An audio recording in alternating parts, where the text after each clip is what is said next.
Hello, everyone, and welcome to some off-season Big Brother content. I'm your host, Taran Armstrong, and we are here for the first of what should be weekly off-season Big Brother podcasts. This season, for Big Brother 25, they decided that they wanted to wait quite a while to start the season. It's not going to be until August that we get any Big Brother. And I know a lot of people are jonesing for some Big Brother in the summer. So we decided let's get some content out there for you. We'll get some off-season podcasts in.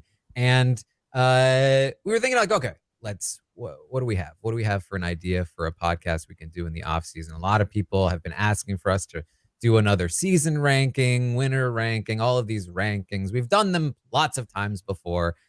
So I thought, well, what's a more interesting way that we can go about these kinds of things?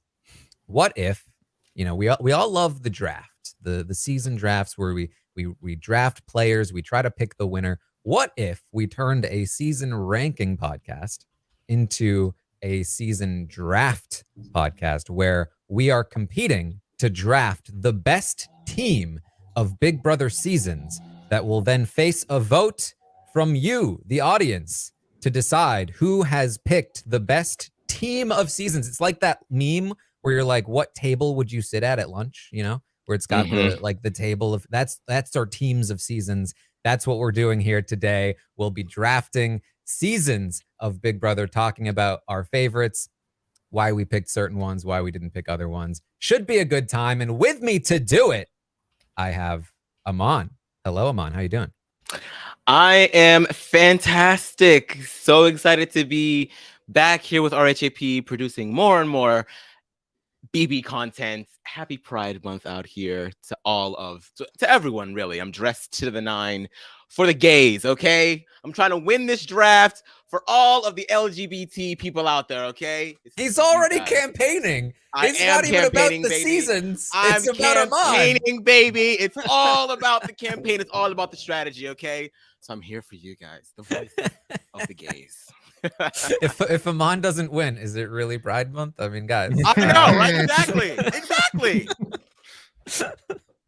Also with us today is Pooya. How you doing, Pooya? I'm doing good. Unlike the guests announced before me, I am familiar with winning. So I'm excited to see if I can put together a good roster today. Should be fun. Big Brother, great. Draft, great. What? It's my turn, sir. It's my turn to talk. I am dressed to the 6, and by that I mean I'm dressed like my favorite failure in Survivor, Omer. So I'm really channeling that goofy energy today. Should be fun. I'm excited. All right. Well, finally, to round out the draft is Liana. How you doing, Liana? Doing well. I think this is going to be a really fun take on the format. And of course, yes, S talking abounds. I will take you all down, yada, yada, yada, and so on and so forth. Pooya, wrong shirt. Aman, you look amazing. I actually honestly have nothing bad to say. And Taran, I'm terrified of you winning. So please let me have BB10. Okay, thank you very much. All right. Well, here's how it's going to work. We're going to draft the seasons just like we would players for a season. We'll do a snake draft where you go 1, 2, 3, 4, and then the fourth person picks a second time. You go 4, 3, 2, 1, so on and so forth. I thought that because there's no fun way to pick a draft order, I thought, what if we threw out some fun facts about Big Brother, the seasons of Big Brother, and we had a little Big Brother competition, Big Brother quiz competition, and do some Big Brother trivia where the answers to the questions are a season of Big Brother. So that is the thing, and then the top scoring person will get to choose their place in the draft, and we'll go down the list. This will be how we choose the draft. Get some fun little facts out there. And see what this draft order will be. I will just take whatever is left of whatever people don't want, because I made the quiz, so it would be unfair for me to pick my own spot here. So we are including OTT and celebrity seasons. We are not including Canada because you know why. Lately renewed for season Woo! 12, BB can. Let's go. So let's get this Big Brother. This is like an HOH competition. So let's do this. I believe you all have notepads. Here we go. Okay. So the answer to each question is a season of Big Brother. It's one of the seasons. So the first question is, what was the first season broadcast in HD? What is the first season broadcast in HD of Big Brother? Aman already sharing his hand. Oh, wait, I missed it. I want to cheat. Put it back up. Do we have our answers? Yes. Okay, show your answers, please. Oh. Big Brother 16 is correct. You are all correct. Big Brother 16. Big Brother, I believe, was the last like network television show to become broadcast in HD because it took so much work to change all of the cameras. Yep. Oh wow, I didn't know that. A Interesting. big issue. Okay, makes next sense. question. Next question. What season had the highest average ratings per episode, as in just the most watched season? What was the most watched season of Big Brother? And you can, of course, play along in the chat as well if you are, although don't cheat by looking at the chat. Oh my god, I think my answer. I think I have a correct answer up and only to a certain point, but I can't remember if. Oh well, whatever. It is what All it right. is. On raw number or like percentage of Viewers. Viewer ratings, Nielsen per ratings? episode, yeah. Okay, I don't know. Whatever. Okay. All right. Do we have our answers? Yeah, I Yeah. wrote it Yes. down. All right. I put Liana says BB7. Pooya says BB1. Aman says BB19, I believe. Mm-hmm. Sorry, the second B Pooya. was a little wonky. Pooya is correct. Season 1 of Big Brother. This is was the hamsters. This was Wow. the hamsters question. It felt that way. Big Brother premiered to like 30 million people in the height of Survivor Borneo, and then slowly lost their audience over the course of the season. Makes sense. Okay. Question 3. What was the first season without Arnold Shapiro, after Arnold Shapiro left and Alison Grodner took over as the head honcho? Shoot. Wait, the first season after. After, yes. First season after, without Arnold Okay. Shapiro. Woo. Baby, The chat knows this one, and they are spoiling the answer. I'm not looking. My chat is closed. All right. Oh girl. Oh girl. Ooh. All right, answers, please. Okay. Oh my god. Answers, please. Finish no, writing. Not I don't like remember. this. I would be the. I'm Julie Pooya says Big Brother 9. Aman says Big Brother 5. Liana says Big Brother 11. It was Big Brother 8. Dang. Oh. Wait, so does that mean I win? Because I didn't go over? What did you have? 5? Yeah. I mean, I was close. All right, last question. This one's a little tricky, but if you are a follower of the podcast, you probably would know. What season was Les Moonves talking about when he said this? This wasn't a great year for casting on Big Brother. Usually you have 1 or 2 disappointments. I think we had 5 or 6 disappointments this year. Oh, Famously, God. he said that about what season? I mean, that applies for so many seasons, but I think I know.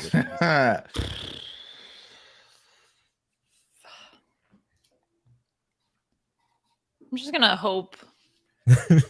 I don't know. All right. Okay. Answers. I'll explain it Oh, after. wait a second. I'm trying to remember. When did he get fired? Oh wait. That really will change. Actually, I don't think okay. it was too long after. All right. Answers, Oh my please. God. Oh. Pooya says Big Brother 17. Aman says Big Brother 21. 21 is Liana over. says Big Brother 15. Pooya again is correct. Big Brother 17. See, what I said. remembered was it was a dumb Exactly. season choice. Oh. So that's why I went there. Okay. Right I in remember between reading Big Brother that 15, quote. 16, it was Yeah. 17 that he said this was a mistake. This was the one that was a problem. Okay, so Pooya, you are the winner of the Big Brother quiz. You get your first pick of draft order. What would you like to be? Well, did the Ahmad and Liana tie? They did tie. I'll give them a tiebreaker question. Can I What if give we up get it immunity to wrong? somebody? Can I do that? I think we have to say no. I think Okay. having a married couple. There's no, yeah. You would have there's given it to Aman just to spite me, okay? no- But there's drama either way. There's no spousal privilege here, okay? Mm. All right, fine. Okay. I think I'll just go ahead and I'm gonna take fourth pick. Fourth pick from Pooya. I'll Interesting. take fourth pick. Yeah. Oh. Okay.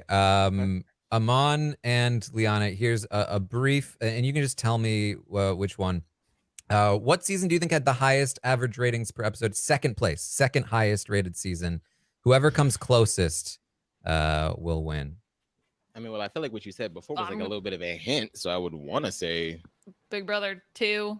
yeah, that's what I would want to say, but maybe that's a bit of a trick question. I put Just to be 7 different- previously. Can I count both?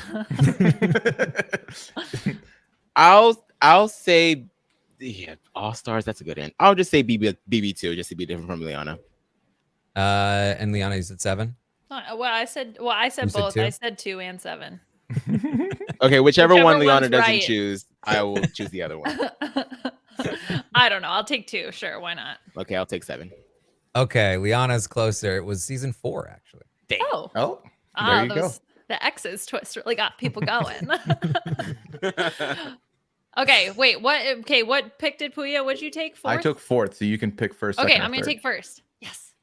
First pick for Liana. Aman. Yes. See, this is so much different than like casting players.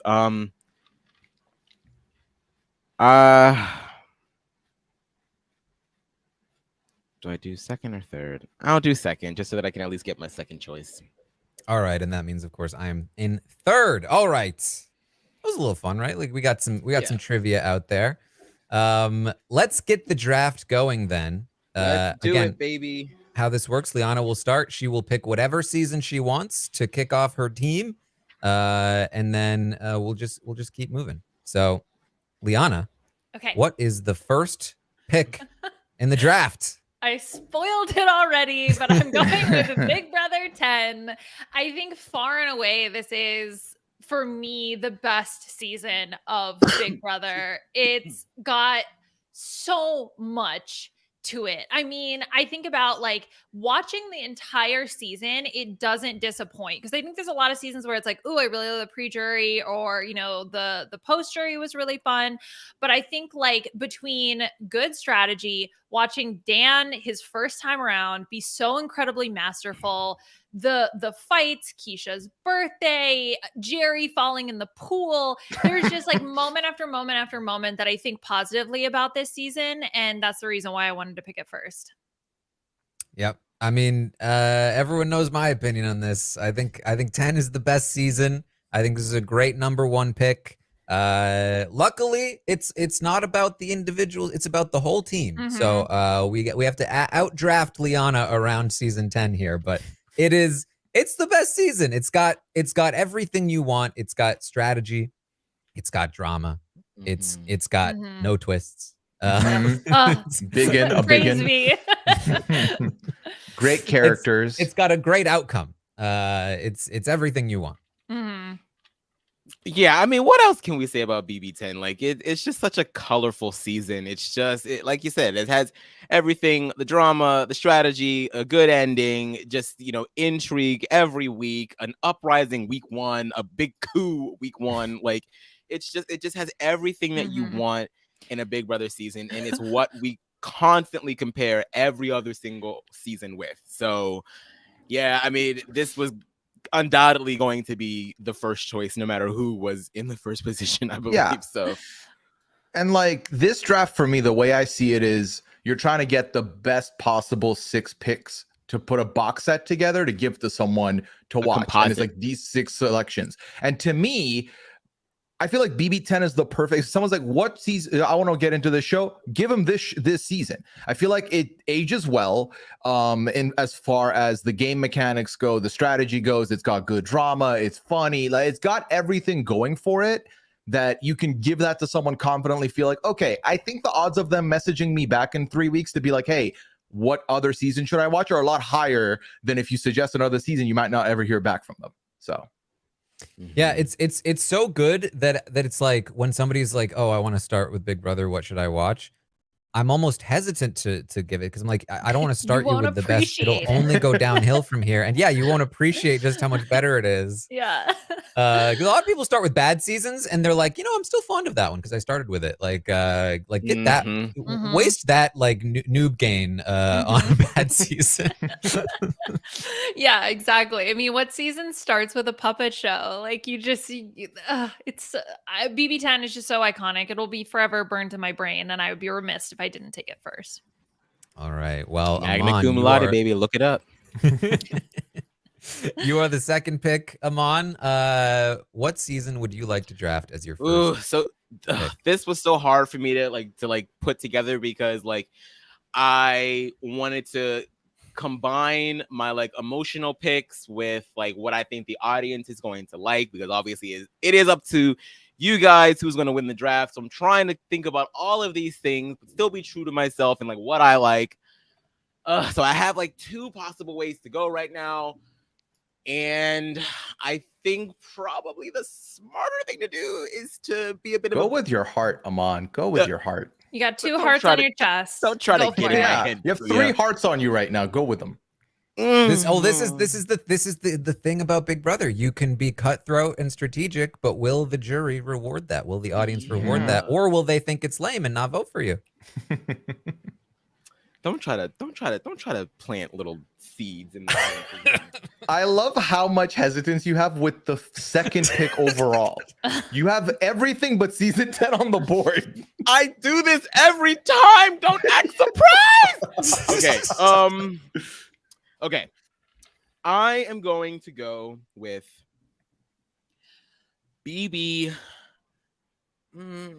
I gotta go with BB7. I think I have to go with BB7.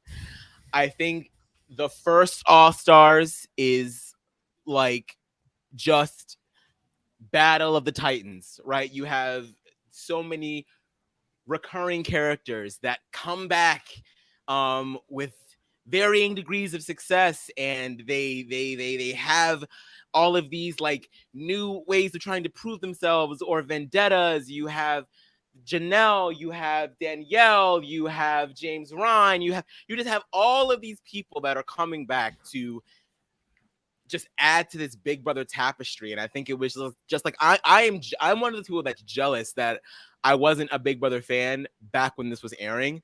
And I think that my picks that I've come up with are sort of skewed in that way, for better or for worse, right? Because some seasons I watched from the beginning and just watched the edit. Some seasons I watched the edit and the live feeds as it aired. Some seasons I had to go back and watch. Some seasons I haven't watched in full, and I've just sort of gained the gist from clips and reading things online and putting 2 and 2 together. Big Brother 7 was one of the seasons that I was I have to go back and rewatch that entire season, even though I wasn't there for it. And to be honest, I think I did that for the first time maybe I want to say 7 years ago, and it does not disappoint. It still holds up, and it's just seeing the whole Janelle and Dr. Will storyline, and then to have the Chilton Alliance. It's just such a good conglomeration of personalities, and I think that it's just a staple in Big Brother, and you can't really go wrong with it. So I'll go with BB7. All Stars, baby. It was the end of an era. It's it was the culmination of everything that came before. It was such a good season. I think that maybe the only flaws at this point would be how it ended with the winner, which one especially now. Exactly. Before you'd say it didn't end great, but it was still classic. Now you'd be like, oh man. Yeah, Sometimes it's hard to separate the art from the artist. Spoken like someone who wants the votes, Aman. Sometimes, but in this particular instance, I'm a little bit more willing, more than most other seasons, which we'll get into. But yeah, I mean, the cast is obviously stacked. Big loss to lose Allison so quickly, but otherwise, sure. I mean, when I watched this originally, this to me, even though I had seen all the seasons, like I was a child and I could care less I couldn't care less about like anybody that came before. I was like, this is season 6, part 2. Yeah. I was just like, come on. And then Dr. Will just like wrestled my fandom of season 6 away from me over the course of the season. So a great season. This was my second pick as well as Big Brother 10, Big Brother 7. Yeah, this was easily going to be in the top 3 no matter how you looked at it, and for good reason. I think this is also one of those things where the standards set high with an all-star cast for Big Brother moving forward.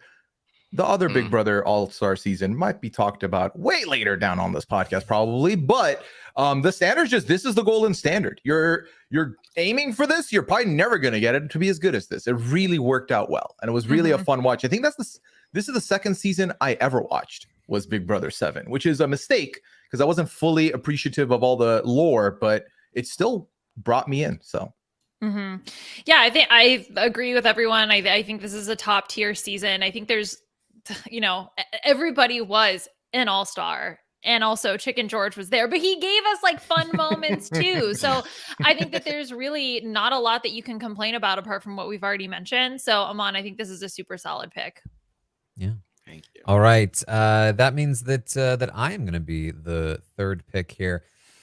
I mean, the clear top 2 for me was always Big Brother 10 and Big Brother 7. This was the easy part. Things get trickier from here. I think that I would be upset if I didn't get this pick. I have to go with Big Brother 14. Big Brother 14. I have to do it because I believe Big Brother 14 contains the best moments in the history of the show. Between Dan's funeral and cutting Shane, like these are some of the biggest things. Like if talking about trying to get somebody invested into Big Brother, telling them about the funeral is like the most surefire way to get somebody actually interested in the show, in my experience. Like telling them about like dramatic moments, even like telling them about all-stars, like they don't care. That's a whole history of like things, and it's a lot of complicated stuff. Telling them about this guy that was on his last leg, spent 24 hours in solitary, hosted his own funeral just to like spin it around, getting a woman to save him over her boyfriend and then turning around and stabbing him. Like those are clips that you can show people that will make them go, oh, I'm interested in this show. It's just, it contains those moments. I have to pick it for that reason. I don't think it's the best like overall well-rounded season of the show. It's got like some faults here and there. You can have your opinion on the ending of it, of course. But having the funeral on my team, I think, is a worthy goal here. So 14 is my pick.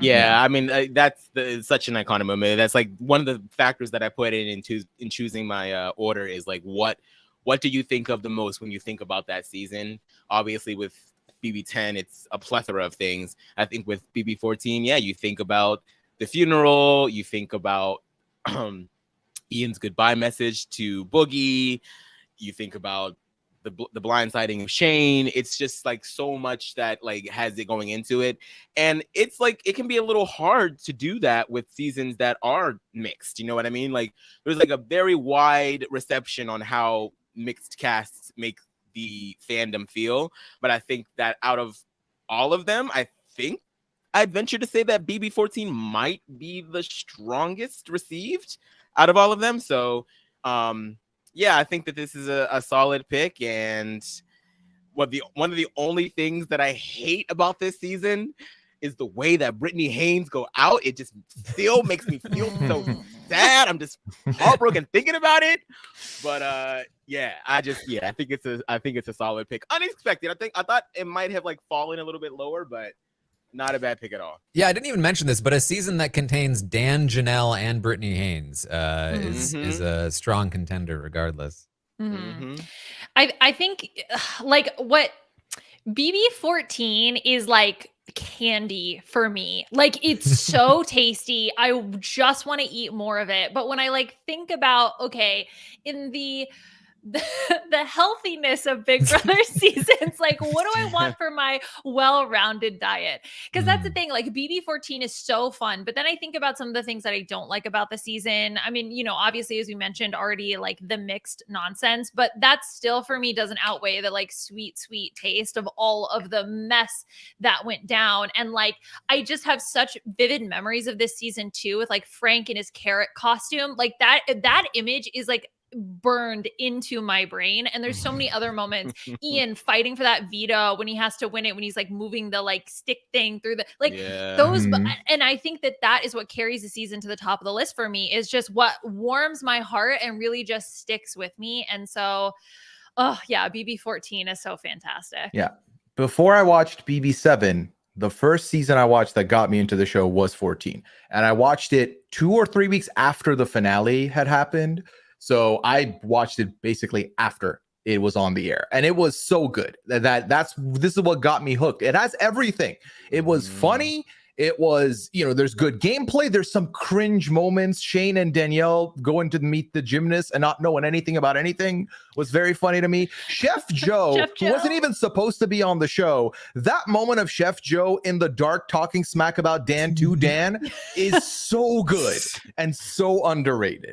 And obviously we had the rise and big fall of Willie Hance within the span of a week, which kicks off the season. Talk about cannon fodder. The only thing this season has going against it is that Jody went too soon and we've not seen her back. That is my only gripe, but this was easily in my top 3, no questions asked. Yeah. All right. So I'm starting with dessert here, I think, with Big Brother 14. Pooya, Yes, exactly. you have the 4th pick. What is going to be your first pick of your team? All right. So spoiler alert, my top 3 picks were the top 3 picks that have been picked. So I kind of wanted to give myself a little bit of a challenge to not get one of those 3.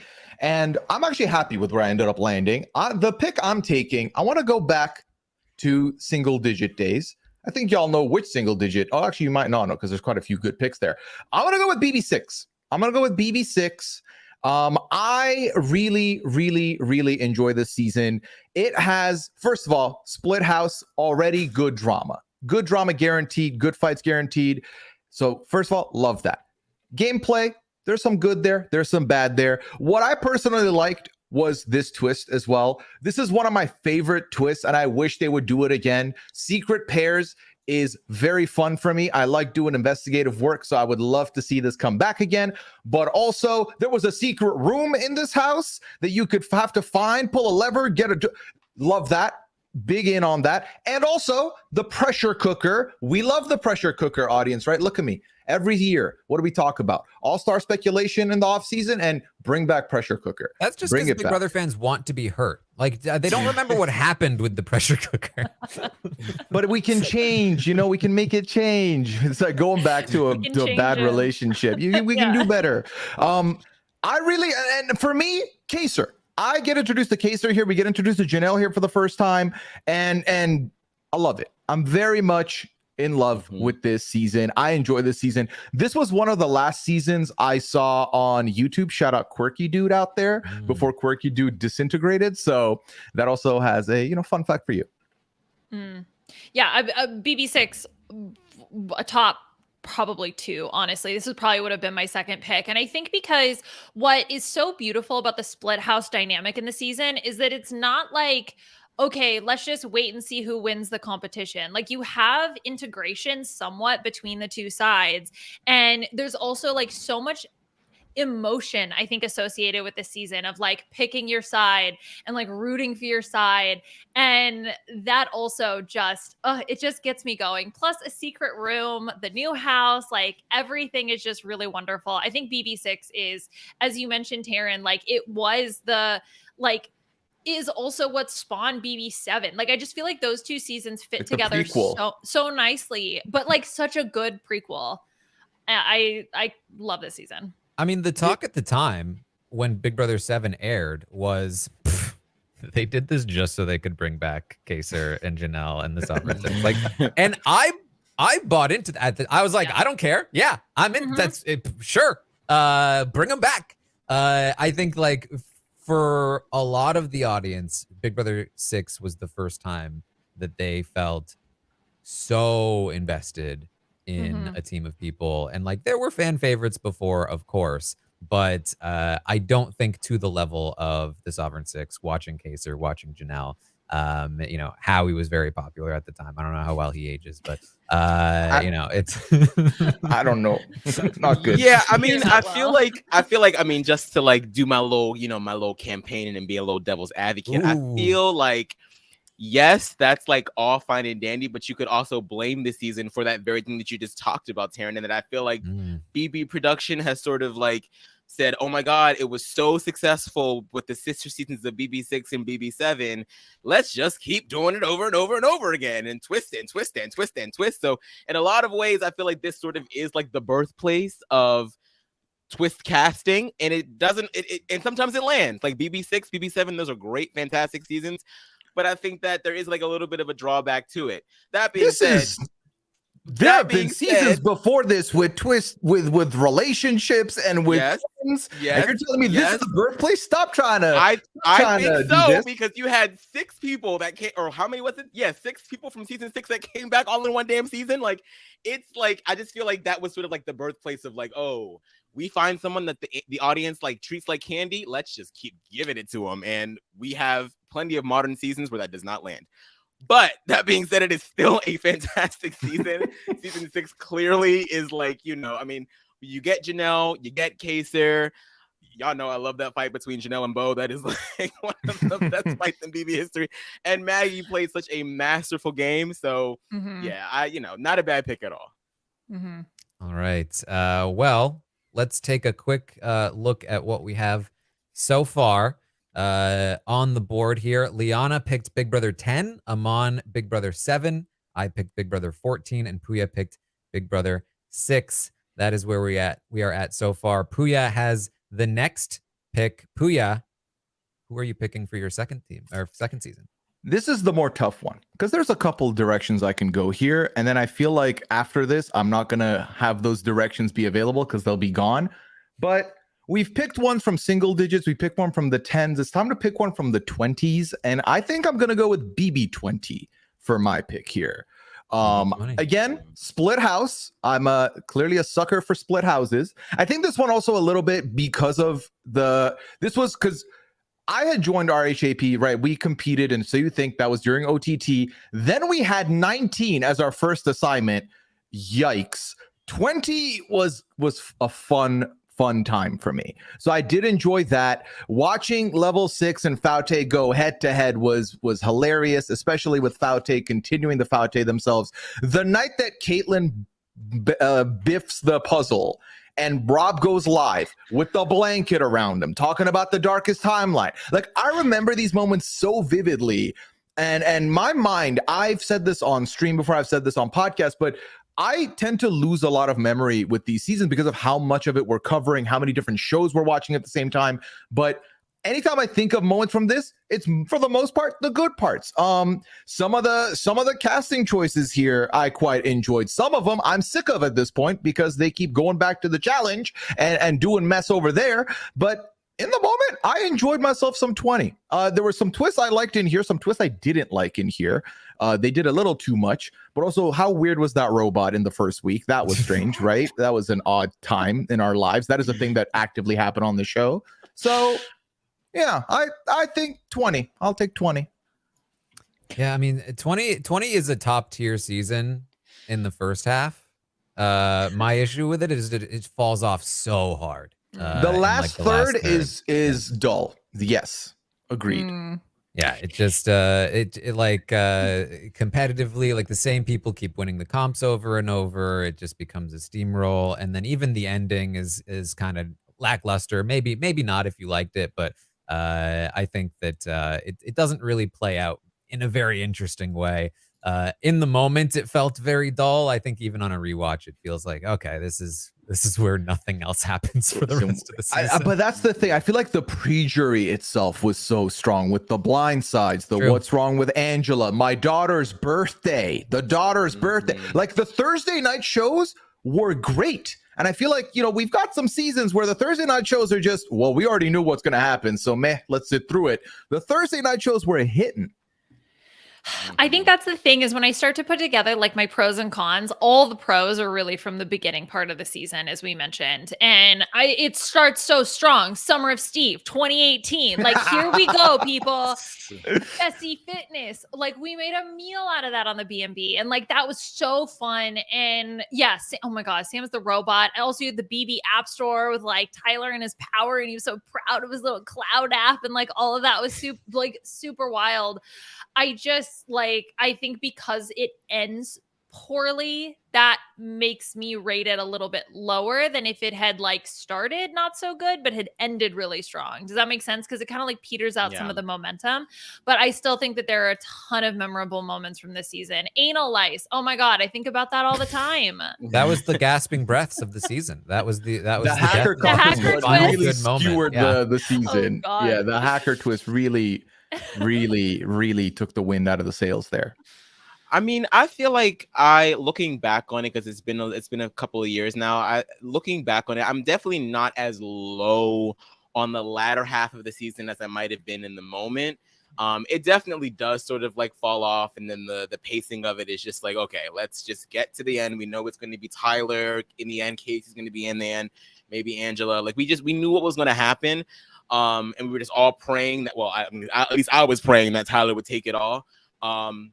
But I do think that like it only feels like it was such a slow slog to the end, only because of the fact that the pre-jury was so good. But I think that overall the season is still just like one of the best modern seasons of Big Brother that we have. And I just had so much fun with that season. It's like one of the seasons that I was probably the most engaged in with live feeds and everything. It was so good. And you know, it was still, even though, you know, Faute were just like bumbling idiots, to be quite frank, it was still kind of fun to see them all come back together in the jury house and like, you know, talk about like where they all went wrong. And you're like, yes, you finally get it. You finally, like, that catharsis was still there.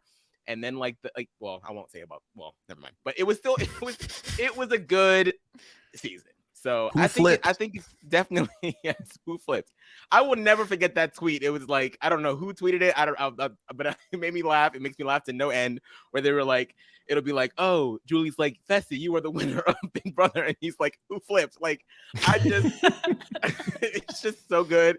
And then like, yes, the puzzle, like, I'll never forget like the secret source that said that Alison Grodner really wanted Caitlyn to stay. And when she watched Caitlyn fumble that puzzle, she was just like so aghast, just like couldn't even believe it, just like so pissed off. Like, and it's such a crunchy, good season. So an interesting earlier pick than what I might have expected, but still a really solid one.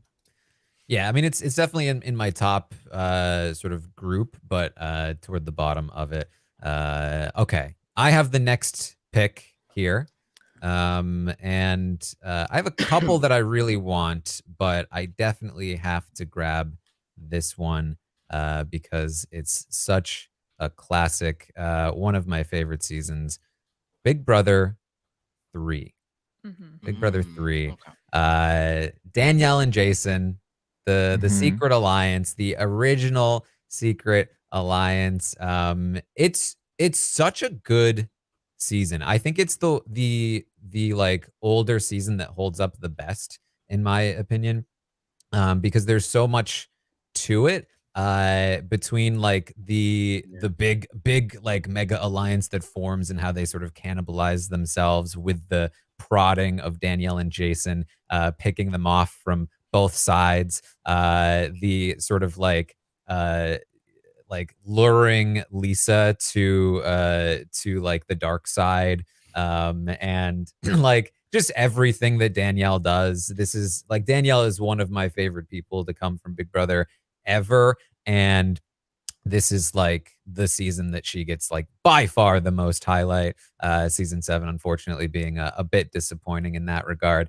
And even beyond just Danielle and Jason, of course, as well, who is just so much fun. You know, I think the fans of Big Brother remember Jason well, but I think that like still is under remembered in terms of how good he was and how much of a fun character he was. Marcellus is, I still think, one of the best narrators the show has ever seen. He's such a good character. His rise, his fall. Marcellus not using the veto is another like majorly classic moment. Strategically, this is sound. Dramatically, this season is sound. Amy's a fantastic character. Josh is a wild one. Roddy, the devil, is so interesting. There's just so many different facets to this season that this is, to me, a very well-rounded season. Very classic, very great season. Big Brother 3. It's a game changer of a season. Without this season, we wouldn't have sequestered juries. And I think that is a huge change that needed to happen because, my God, did it need to happen. This is in my top 3. I really, really love Big Brother 3. I think that in addition to, you know, everything that Taran has mentioned, Pooya has mentioned, I think there's something like, because still in Big Brother 2 and 3, like clearly the show had made, although despite the high ratings in Big Brother season 1, had like, you know, very much changed their format. And you can sort of see some of those kinks like still being worked out as the show is like finding what it's going to be. So we see the veto, we see like the way that Julie even is still interacting with the contestants, like with the Marcellus moment, like, are you sure you don't want to use the like that's such another good moment. It felt like such a I don't know, there's something so casual and like open about Big Brother 3, and they still cover a lot of like serious moments. Like I remember them talking about like Amy's drinking and things like that. Like that stuck with me from this season, and the secret alliance of Danielle and Jason just can't be matched. So I totally applaud this pick. I think the BB3 diary rooms are probably the best of any season. Agreed. Yeah. Yeah. And especially with Marcellus too in there, like you just can't go wrong. I don't know. I really enjoy BB3. It was a little, I mean, for someone like me, and like, I apologize for the people that love BB3, and like, I'm like choosing my words wisely so that people don't automatically not vote for me because of what I say about BB3. You know, I mean, BB3 is like just a touch slow for me, and I feel like I feel similarly a lot about the earlier seasons, and that's only because, you know, as we just stated, the show is still trying to figure out what the show is going to be at this point, and I feel like the editing can sometimes just be a little tough to get through. That being said, I think, yeah, the characters that we get this season are great. The moments that we get this season are great. Watching Danielle play is just, I mean, she, you know, this season is one of those seasons that changes the game forever in the whole way the jury system works. So it's an influential season, bar none. It's just it's one of the benchmark seasons that we have. Definitely a good one to have on a draft, but not one of my favorites of the earlier ones. All right. Well, next up is Aman's pick. Aman, what's your next season? Okay. I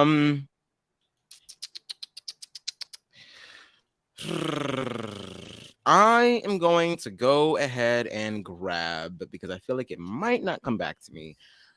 I'm going to go ahead and take BB17, baby.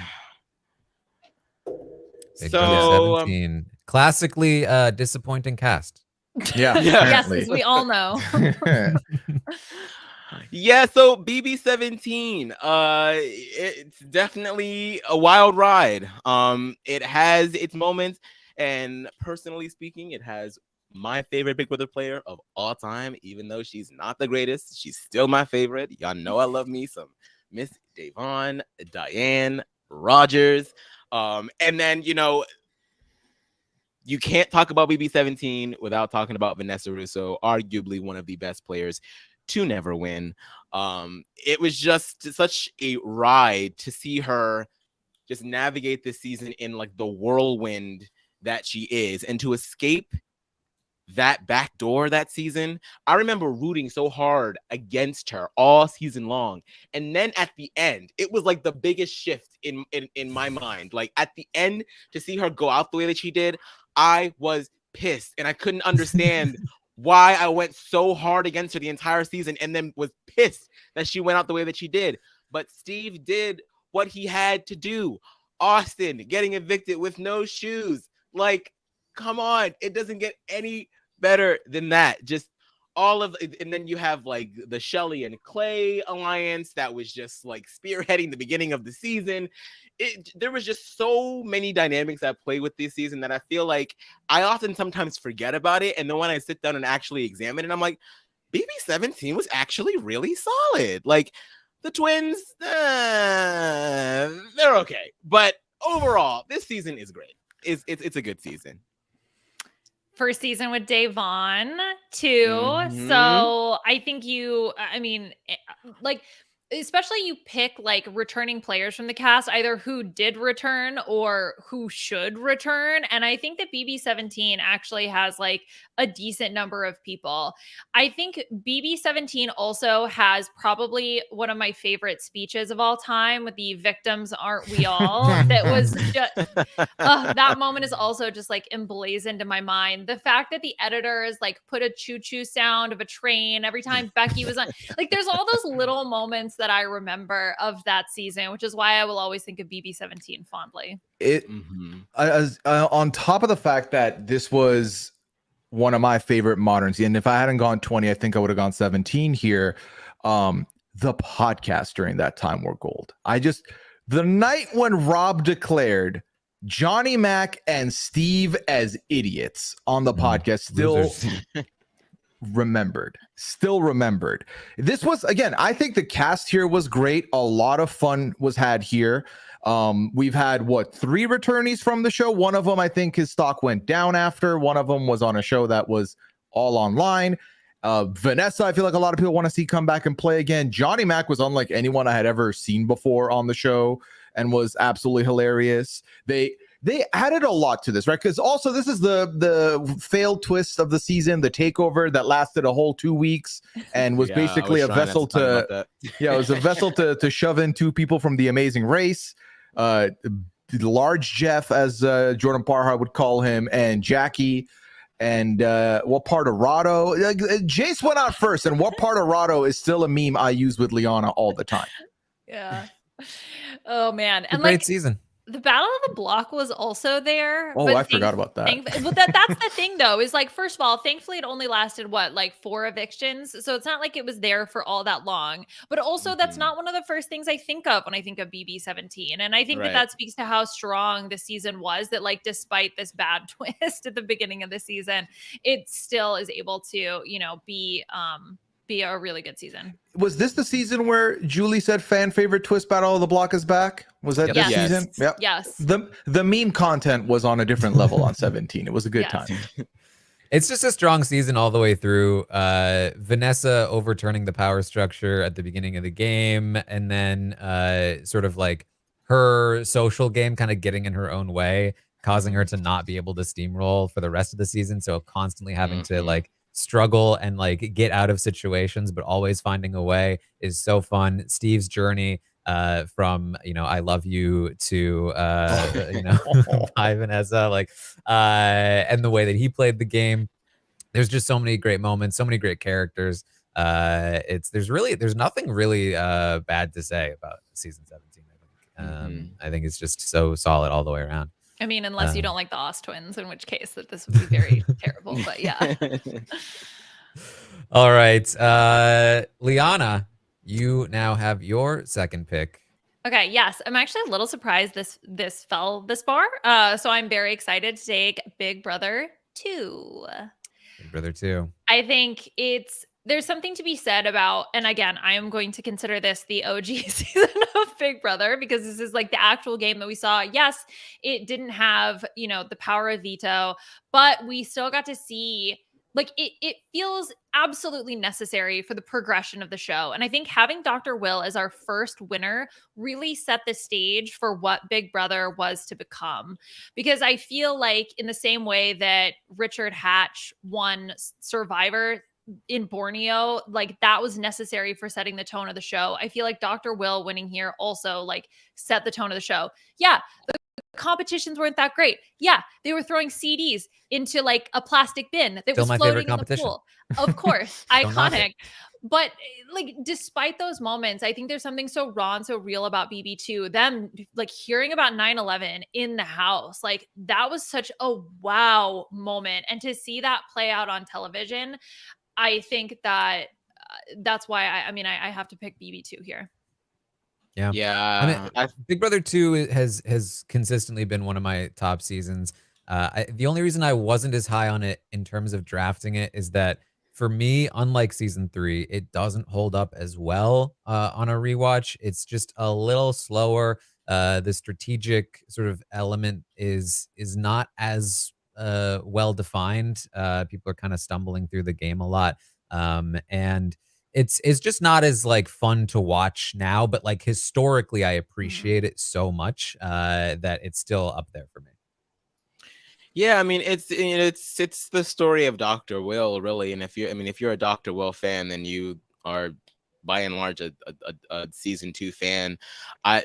Upon watching it for the first time, maybe about around the same time that I watched all the other older seasons, like so 6 or so years ago, I ran into the similar problem that I had with BB3, and that it is a little slow. It's a little, I was so used to like the it's gonna sound so counterintuitive, but I was so used to these scripted ass diary room sessions that we get today that like watching back like the actual time when they get to sit down and actually have like a stream of consciousness diary room was like so odd to me, but still really refreshing. Like I agree with you, Liana, just like having all of those raw moments on screen were just like you could just see like the groundwork of what reality TV would eventually become was happening before our very eyes. So season 2 is sort of like, it's sort of like the guinea pig for what Big Brother is going to become. And so for that reason, I feel like it's always going to be a top tier season, even in its shortfalls. Yeah, I mean, coming out of Big Brother 1, fully restructuring, but still having the growing pains of, well, Big Brother 1 is all about the people. It's all about getting was I talking this whole hold on. I think my Siri is acting up. Hold on. Well, we heard you. Did you guys hear everything I just said? Yeah, we heard everything you Okay, said. I'm sorry. Yeah. You can. Big Brother 1 being basically all about the people, right? Their stories, who they are, how, and giving us, portraying that story to the public who's then going to vote. Whereas then BB2, we're adding some other elements. We're giving them a little bit more agency, but that storytelling is still focused that way. Obviously, we're in a place right now where everything is like all the diary rooms are scripted. We're not getting that authenticity that you want, which is kind of why the feeds have even become a bigger place for us to reside in. It's like, okay, you can't make them say this in a goofy way. Like what they're saying here actually means something. So, but without this, you don't have what we have now. So for that alone, it's huge. And then Dr. Will, great winner.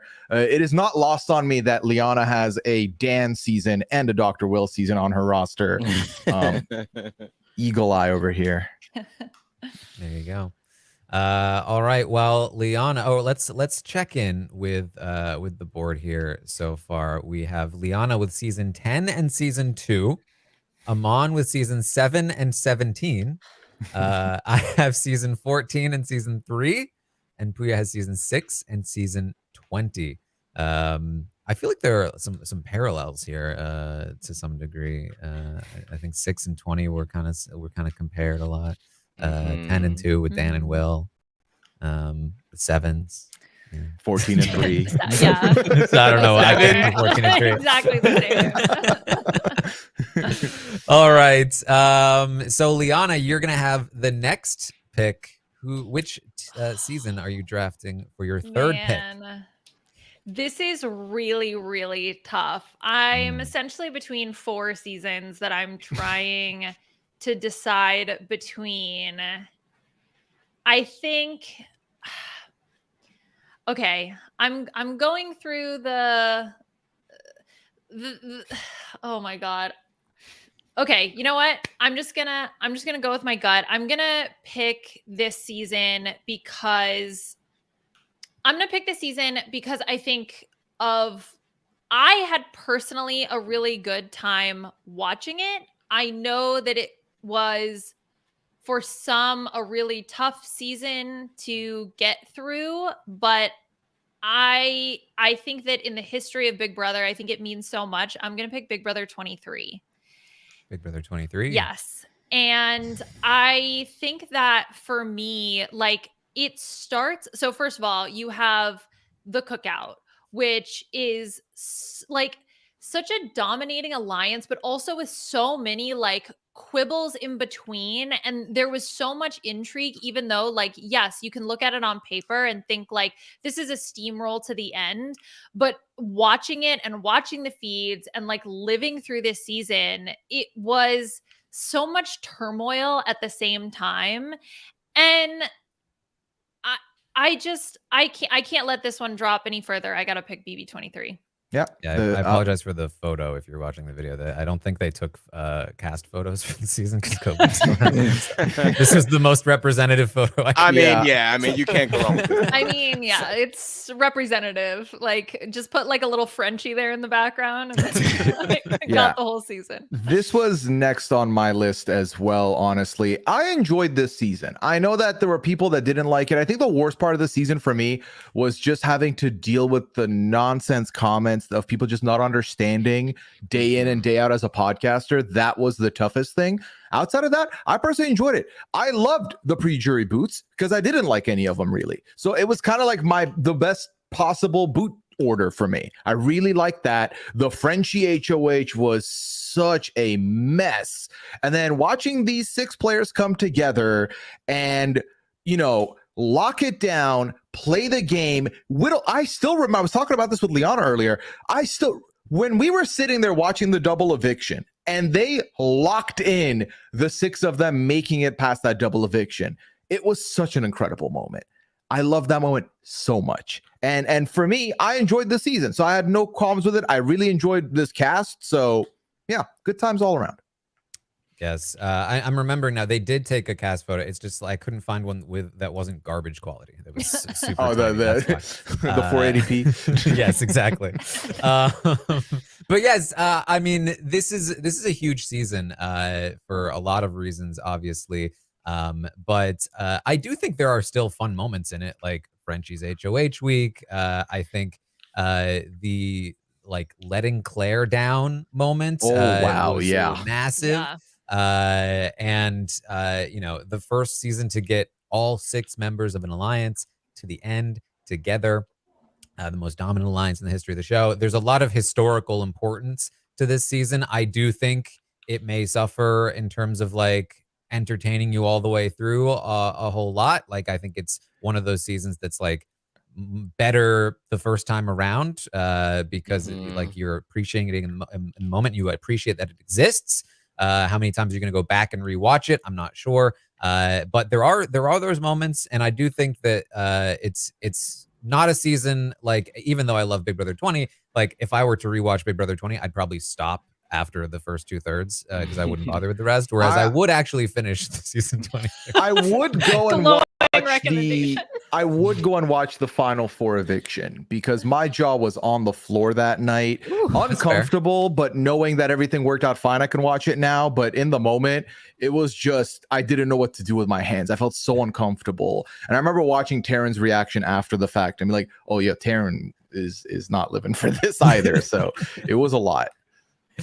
Yeah, I mean, a monumental season, man. Like and I agree with you, Pooya. Like, I think the worst part of it was just like the fatigue, and that really has nothing to do with like the cast and the season itself, because they're just in there doing what they're doing. We're the ones that are out here, you know, talking and having discourse amongst each other.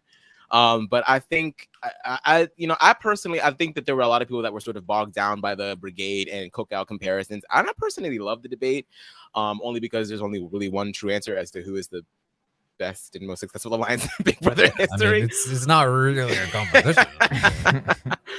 But still, I mean, I think it was just a fun conversation to have, and I think that just watching these 6 people really navigate having this cause for themselves and for fans and for past players and still having their problems with each other. Oh my God, it was just so indicative of life as a Black person in the United States. So I think that it is a it's a must watch season. I think that if you're a Big Brother fan, this is like homework for you. And I'm just so thankful that it exists. And to be honest, like I'm happy that my mind was changed, because in the beginning, I was so happy with the casting initiative to begin with, but I was sort of someone that was of the mindset, oh, you know, we really don't need all 6 of them to make it to the end. I just want for there to be proper representation, and whatever happens will happen. But the 6 of them said, you know what? No, we're going to make a statement. We're going to go all the way through to the end together, so that there is no possible way that one of us does not get this. And I think that in like looking back on it now, that was the only way to do it. And yes, we've seen repercussions of that in the season right after, and we'll probably see it again in BB25. But I think that I think it's a season that had to happen, and I'm glad that it did. So I think it's a top tier choice. In terms of like entertainment factor, yeah, sometimes I'm a little it's a little, you know, boring sometimes, but I think what it represents, you know, really is something that just puts it at the top for me. So yeah. All right, well, Aman, you have the next pick. Oh my God. See, after giving that little speech, I'm like wanting to go for the next one, but I don't know. Because there are so many other good ones that I'm like, do I want them to get snatched up? Because I'm not gonna be able to choose for like, what is it, 4 more rounds? Yeah. And that probably will get snatched up too. The turmoil. Every single time. Feel it. Okay. Out.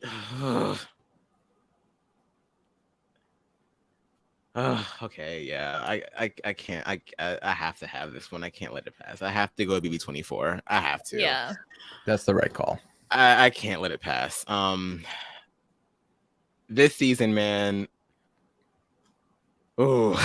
I don't think that I don't think that I have to talk too much. We've been through it. We've all been through it. I've said everything that I can say about that damn season, man. It's not always the best viewing. No, it is not. It's not. And I know that it's not going to resonate with everyone the same way. I completely understand that. Just for me personally, I can't let it slip through my fingers. I was like, I hope I get at least one of the 2.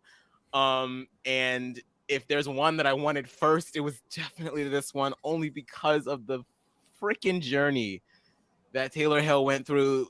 I think that there are few greater stories than hers on Big Brother. It still feels too good to be true. Like, just the whole narrative of it all. It's still like it's a Cinderella story. It really is. And just the way that the tables turned week after week after week after week, everyone that had something against her went. It just I'm having a hard time even remembering some of the other highlights. I guess there's Michael tying Janelle's record, and then the way that he went out, and then just like what else even is there? I just keep thinking about Taylor. It's just such a crazy timeline, and I really thought that she was gone week 1. I really did, and she won. And so that's it. I'm not gonna sit here and rant for a long time about BB24. I just had to have it on my draft. I'm so mad that you took this. I was so close to getting it through. I almost picked it over BB3, but I thought maybe it would come back to me, and I was so close to getting it back to me. Yeah, it's a great story, and I think that like the hardest parts about the season aren't as hard on a rewatch because you know the outcome. Exactly. That's the big part. So like that's huge, and they're still difficult. They're still difficult to get through, and I think that's the biggest detriment to the season. But I think the fact that it's all part of the journey to get to the end, sort of like as long as you're able to stomach it in the moment, knowing the results, like it's such a fantastic story. I think that it has the best ending to a season ever, the best final two speech ever. And there are great and interesting moments throughout the Michael tying the records, the Leftovers. the leftovers formation, the chaos of you know, the I don't remember what day it was, but like everyone like running around when Taylor didn't go up on the blog. And there's so much to the season. It's a very good season. I think that like you could easily say like, oh, recency bias, but like no, I think it's a very good one, and I'm mad I don't have it. Yeah, I will say this is one of those seasons where legitimately, if the outcome wasn't what it was, I don't think we'd be talking about this in this spot. I really don't. It really like I remember watching the feeds because this was the first time also we had drafted after watching night one feeds, and it was not looking good for Taylor at all. And Taylor was already like number one on everyone's list, I feel like, going in. And then just watching this house, these people just be going in on her for no reason was a lot. And then there was some good karma that turned around real quick. We had, Daniel Durston and his Ronald McDonaldness left the house. Nicole leaves. They both leave. But then there was still some messiness in the middle. There was the Kyle. But then it worked out, right? And that's the number one thing I want to say is it worked out. But then also there was a lot of good memes. We had Muffin Gate, which had a lot of mileage. People still use Kyle as a measurement for 10 seconds. Anytime anything happens, like, oh, that's 5 Kyles. I still hear it. I hope that someday it'll stop, but it hasn't yet. I just feel like there was a lot of good content there. And there was a lot of ugliness. But the ugliness does get pushed away or forgotten or lightened, knowing full well Taylor dominates that end speech and takes the crown at the end. Such blindside butterbeans if you only watch the first couple episodes. Like I think that's what it is really the fact that it's such a satisfying, you have such a satisfying winner in Taylor that like makes this whole season worth it for me personally. And I think there were moments that were really hard to cover. There were moments that were really fun. This season is just, I think it's always going to hold a special place in my heart because of her journey. Yeah. All right. So that means it's my pick next. And that's Aaron. He stole it and ran. He stole it and left the room. I really got like it's such a big drop off for me after these seasons. Like that was the last one I felt really confident in, and now I'm like, I'm not pleased with what I have here to do. So I think I'm gonna go bold here. I'm gonna go a little bit out of left field. I feel like I need to throw some Hail Marys if I still want a fighting chance. What are you about to do? I'm gonna go for Big Brother Celebrity 2. Okay. Oh. Okay. You know, I had a feeling, Taran. I had a little feeling that this would end up with you. I had a feeling. Big Brother Celebrity 2. I feel like, look, I'm looking at what I have left. And I want some variety on my team. And this is a season that like I came around on a lot more than anything else. I think like in the moment, I wasn't appreciating it as much as I should have. I think that like looking back at it, there's so much to this season. One of the best twists in the history of the show, the Scaramucci. Iconic. You know, yes. Iconic. You have Tom Green being Tom Green throughout. You have Ryan Lochte being Ryan Lochte throughout. You have Candy and Tamar doing their things. And Tamar's journey through the season, her win, another one that like I feel like I appreciate it more and more as time goes on. Just how like how entertaining it was, and how how much she really just thwarted the alliance of Ricky and Lolo and them. There's so much there's so much to this season with a fantastic outcome. It's I think a very easy rewatch because it's so short and sweet with tons of like excitement throughout. I mean,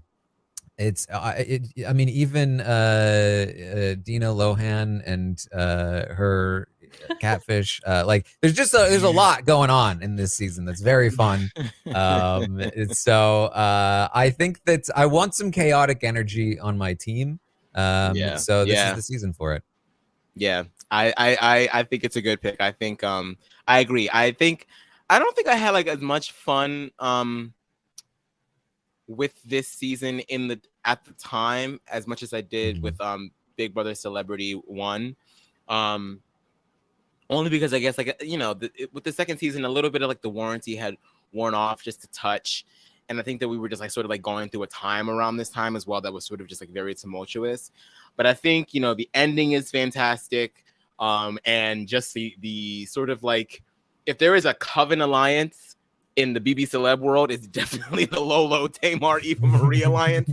Like that was just chaotic, and these celebs were kind of going at it with each other too. Like it felt like, or I was like, are these like, do y'all have money already, or are y'all all broke? Because like y'all are fighting hard. Like, so I think that there is a lot to be gained by taking a stroll down memory lane with this season. The characters are fun, the fights are fun, the ending is fun. It's short and it's sweet, and it's a solid season. It really is. Yeah. I don't even know what to say. Like, my memory of the celebrity seasons is like a little smushy, is maybe the best way I can think to describe it. Like, when I think about Celebrity Big Brother season 2, it's like Tom Green being like, would you like a sandwich? We have sandwiches. And like Joey Lawrence doing his bath time stuff. Like, those are the things that I think of. So now I'm trying to remember, like, strategically, what happened. Like, I remember being excited that Tamar won. I remember Kato Kaelin being like, tummy hurty, my belly hurty, like, hurty. I remember that popped into my head first. So look, go for it, Taran. Live your best life. I'm happy for you. All right, there we go. Big Brother Celebrity 2 on my team. Pooya has the next pick. Pooya, what is your third season pick? So I'm happy I have 2 back-to-back because I feel like I'll do at least one of them will be good and I'll do a good job. Because now I'm getting in my, and this is the hard part, right? Because the beginning is a little bit easier. There's a lot of good picks on the board. Now it's like it's going to come down to personal preference a little bit more potentially. Yeah. But I'm going to go back to the single digits here. I'm going to go back to the single digits, and I'm going to go ahead and pick Big Brother 4, aka the X Factor, aka the birth of the floater strategy, an incredible final 2. Just the best tiebreaker for a final HOH that you could imagine when no one wants to win it. So I very much enjoyed this, and I feel like I'm really happy that it ended up falling down to me here. So I'm very pleased to have Big Brother 4. Again, if you didn't know by now, I'm a sucker for a little cheeky casting twist. And X twist, as if it was the whole house, I would take it more. But intrigue. I like an intrigue. So yeah, great final 2, great winner, floater strategy. Sign me up. Yeah, Big Brother 4, I think, would have been my pick here if I didn't want some variety. I just didn't want to do 3 and 4 on my team. Like back to back. I was just like, I'm really niching myself here.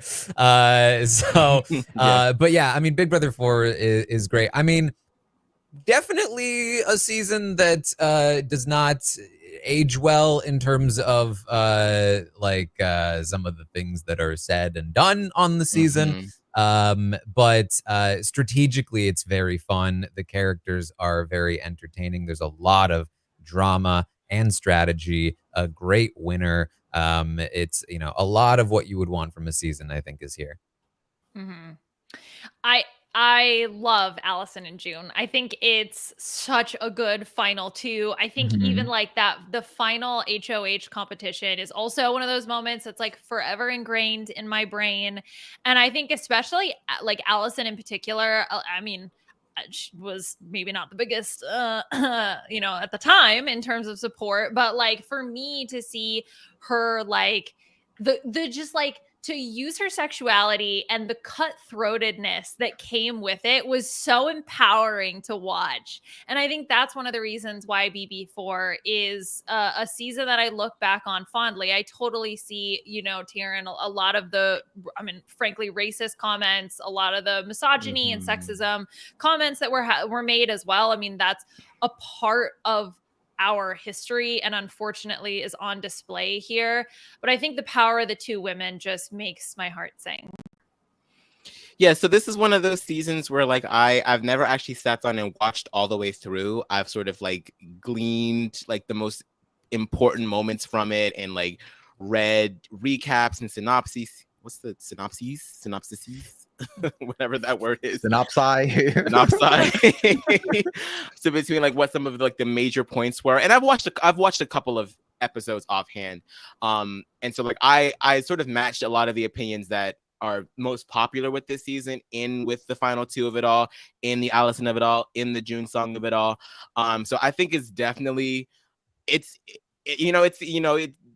you don't have the floater strategy become popularized without this season. So I think that within itself is enough for this to be a top tier season. So I think it's a good pick. All right. Well, Pooya, you get another one. Back-to-back picks. What is next? All right. So I've now got one from the 20s, two from the single digits. It's time for old Pooya to dip into the 10s here and get something from there. I'm going to go with one that I don't know. I'm interested to find out what y'all think about. But here's why I'm picking this. I think some of the characters introduced in this season really inject some new life in, and I really loved seeing play, and I've seen them play since, and they're just fun to have around. A dominant alliance kind of does a little steamroll, but there's a good amount of drama in it going in. There's a good amount of drama in it throughout. The twist failed week one, which is great. I'm going BB12 here for me. Going BB12 here. First place, we get to get introduced to Brittany Haynes. We get introduced to Rachel Riley. We've got Sheriff Kathy. A lot of people love Sheriff Kathy, is what I've heard. We got the Brigade. This has everything I need outside of, a little boring on the strat, but when you break the game, that's a strat. You got a good strategy, you got a good strat. But I think it's a lot of fun. It's one of those that I don't feel like I would grab the CD for if I'm both dating myself and making it a physical thing. I wouldn't grab the CD off the shelf to watch, but I think if I think about it a little bit, I would enjoy it a lot more. So this is such a weird one to me because I feel like taking the temperature for this season now that people do appreciate it for the most part. In my memory, like watching it as a kid, it was the first time to me that I had seen everybody hate the season dramatic. Oh. Like people, there were always haters of seasons, but Big Brother 12 was the first time everyone was like, the show is dead. This is over. This show sucks. Like the season sucks. I'm not gonna watch anymore. Like people were so upset about the season, and like I think that's still like in my head about this. I think that people dislike the season more than they actually do. Almost like how people didn't like Vanessa at the time, but now they love her. It's like you still kind of remember the thing at the time. I think the fact that the cast goes on to like really be stars in a lot of different ways helps a lot, with Hayden going on Survivor, Rachel coming back and winning, and then Brittany, of course, coming back and being amazing in season 14. Like you really get to know, like, okay, this is the origin of a lot of great cast members. And it is a fun, I think, rewatch. I think it's on a rewatch a lot better than it was during the time, in terms of like getting to skip through all of the fairy. Because let me tell you, this is probably one of the worst feed seasons in terms of like action happening. Like when they say it was like a summer camp, like Like, do you like pool tournaments? Because if you do, you're gonna love season 12 feeds. Well, that's interesting because in preparation for this, Peridium has a video where he ranked all of them, and he talked about it, how for him, some seasons obviously he's been watching live with feeds, but there's seasons that he's watched without. 12 is one of mine that I've watched without feeds. And I wonder if my thoughts would change, because on the edited show, it was fine. It was good. I enjoyed it. There were good moments, right? But if you had like hours and hours of feeds to go alongside it, yeah, I don't think I can see why your memories might not be as fond. Yeah, and I think that even the people who watch the feeds now have come around on it, and I think I was higher on it than most people were at the time, because I was so fascinated with the brigade and what they were doing, because I'm that guy, right? But but now I think people also appreciate the characters and some of the fun moments. So I definitely think this is a high one. I probably would have picked it if you had come back to me. Go ahead, Liana. Well, the first thing I think of is I think of Brittany. Like, I know the brigade is obviously like so dominant, and people think of Matt Hoffman and you're right. There's so many other like things, but Brittany and Brenchel for me, like those are the things I think of when I think of this season. I think of Brittany putting in Rachel's extensions and like making fun of her in the HOH room, and things like that are the things that I think of. And I was probably more than most a fan of Brendan and Rachel. I'm realizing a lot of my memories Brenchel of the Army. season. I know, right? I remember them like sitting out in the hammock talking about his science, and I was like, oh my God, I love this.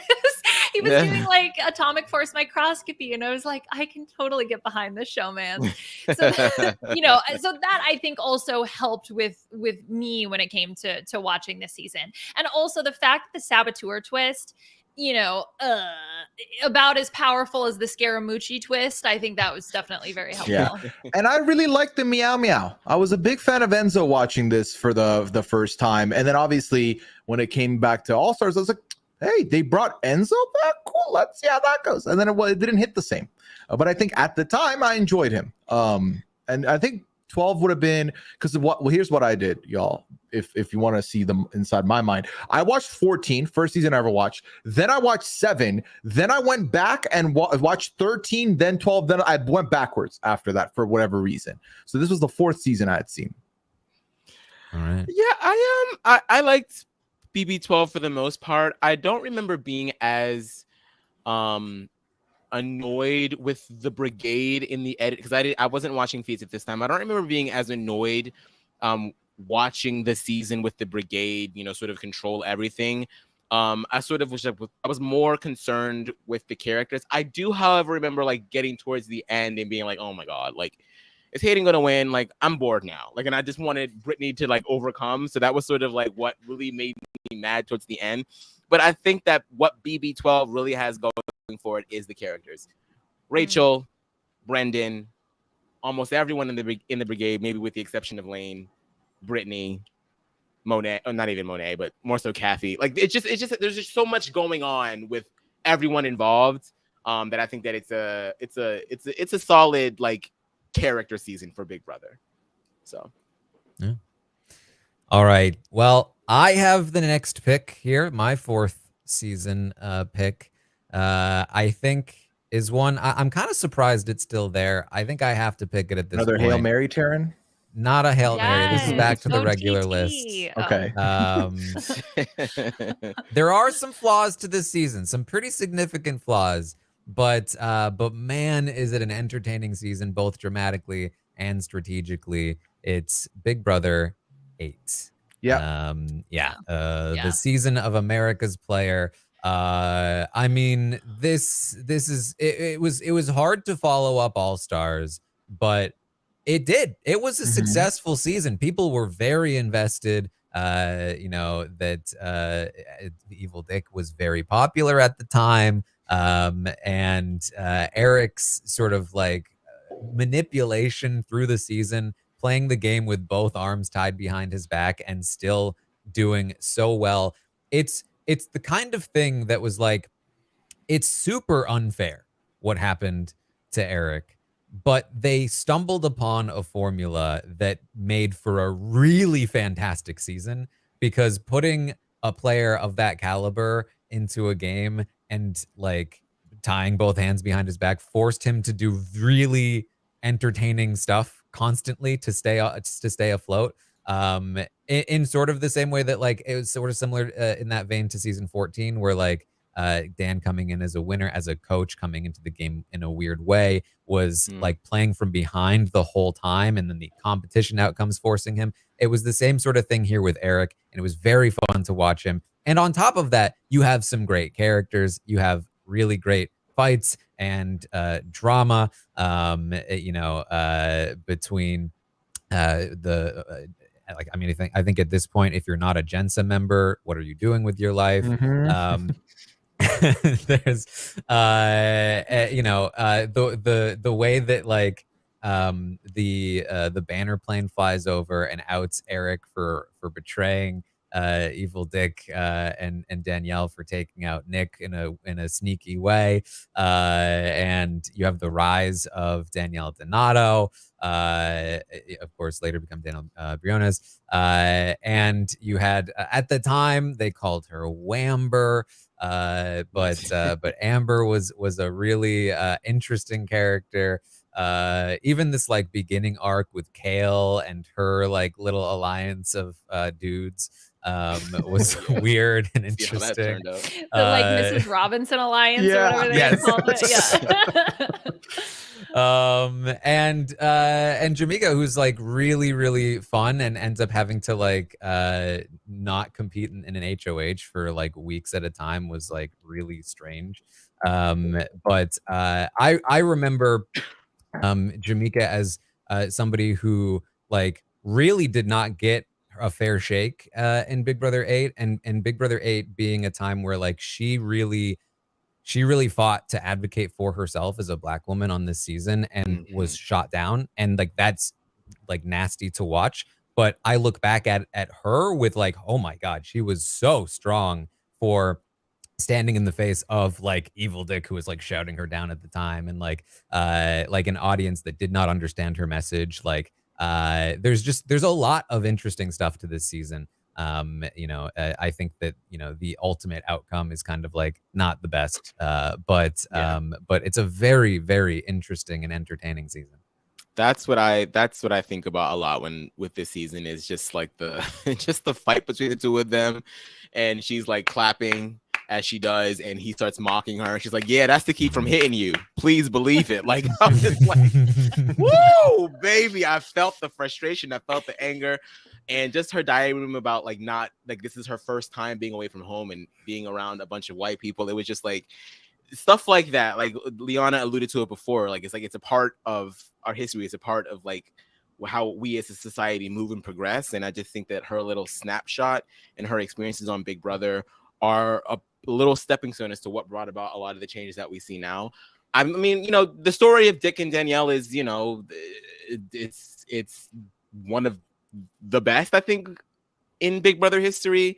It's compelling. Yeah. It's very compelling. And to see, how that starts on the season to how it is now, it seems like it's sort of like a never ending saga whenever the two of them sort of like come back up in like the Big Brother conversation. And I feel like that's he's like, I think just Evil Dick is really just like one of the ultimate Big Brother villains I think that there ever probably will be. So yeah, I think that this season in particular, it did have a lot to live up to, and I think that there's enough here to make it something that is a nice follow-up to BB7.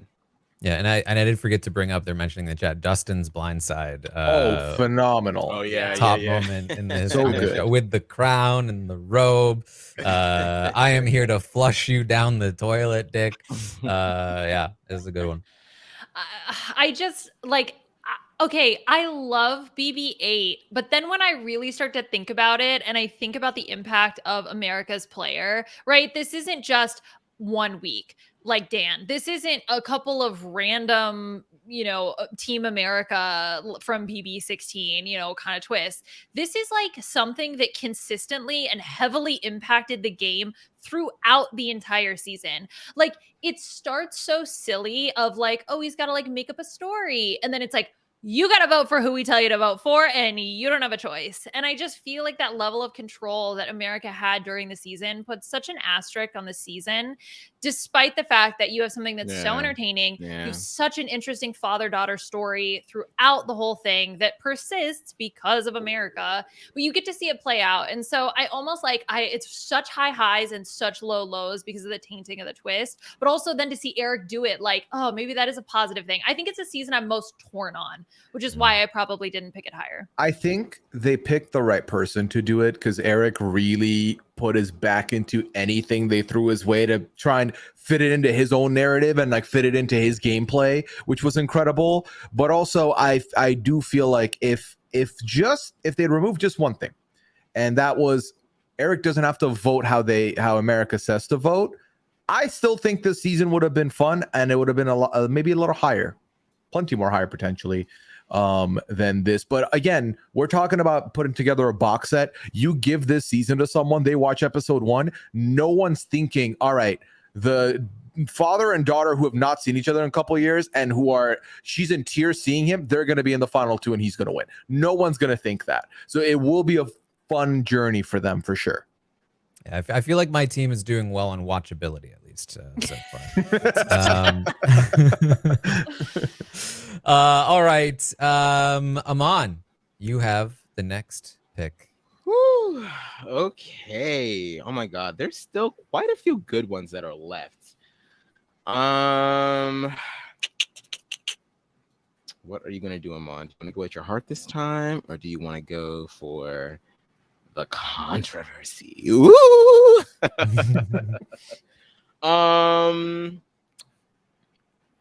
Okay. Because I think that I have like a nice little solid, I think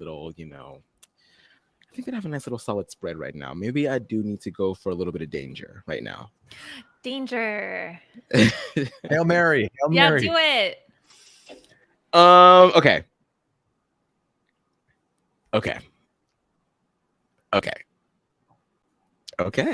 I'm going to go for BBOTT, baby. Okay.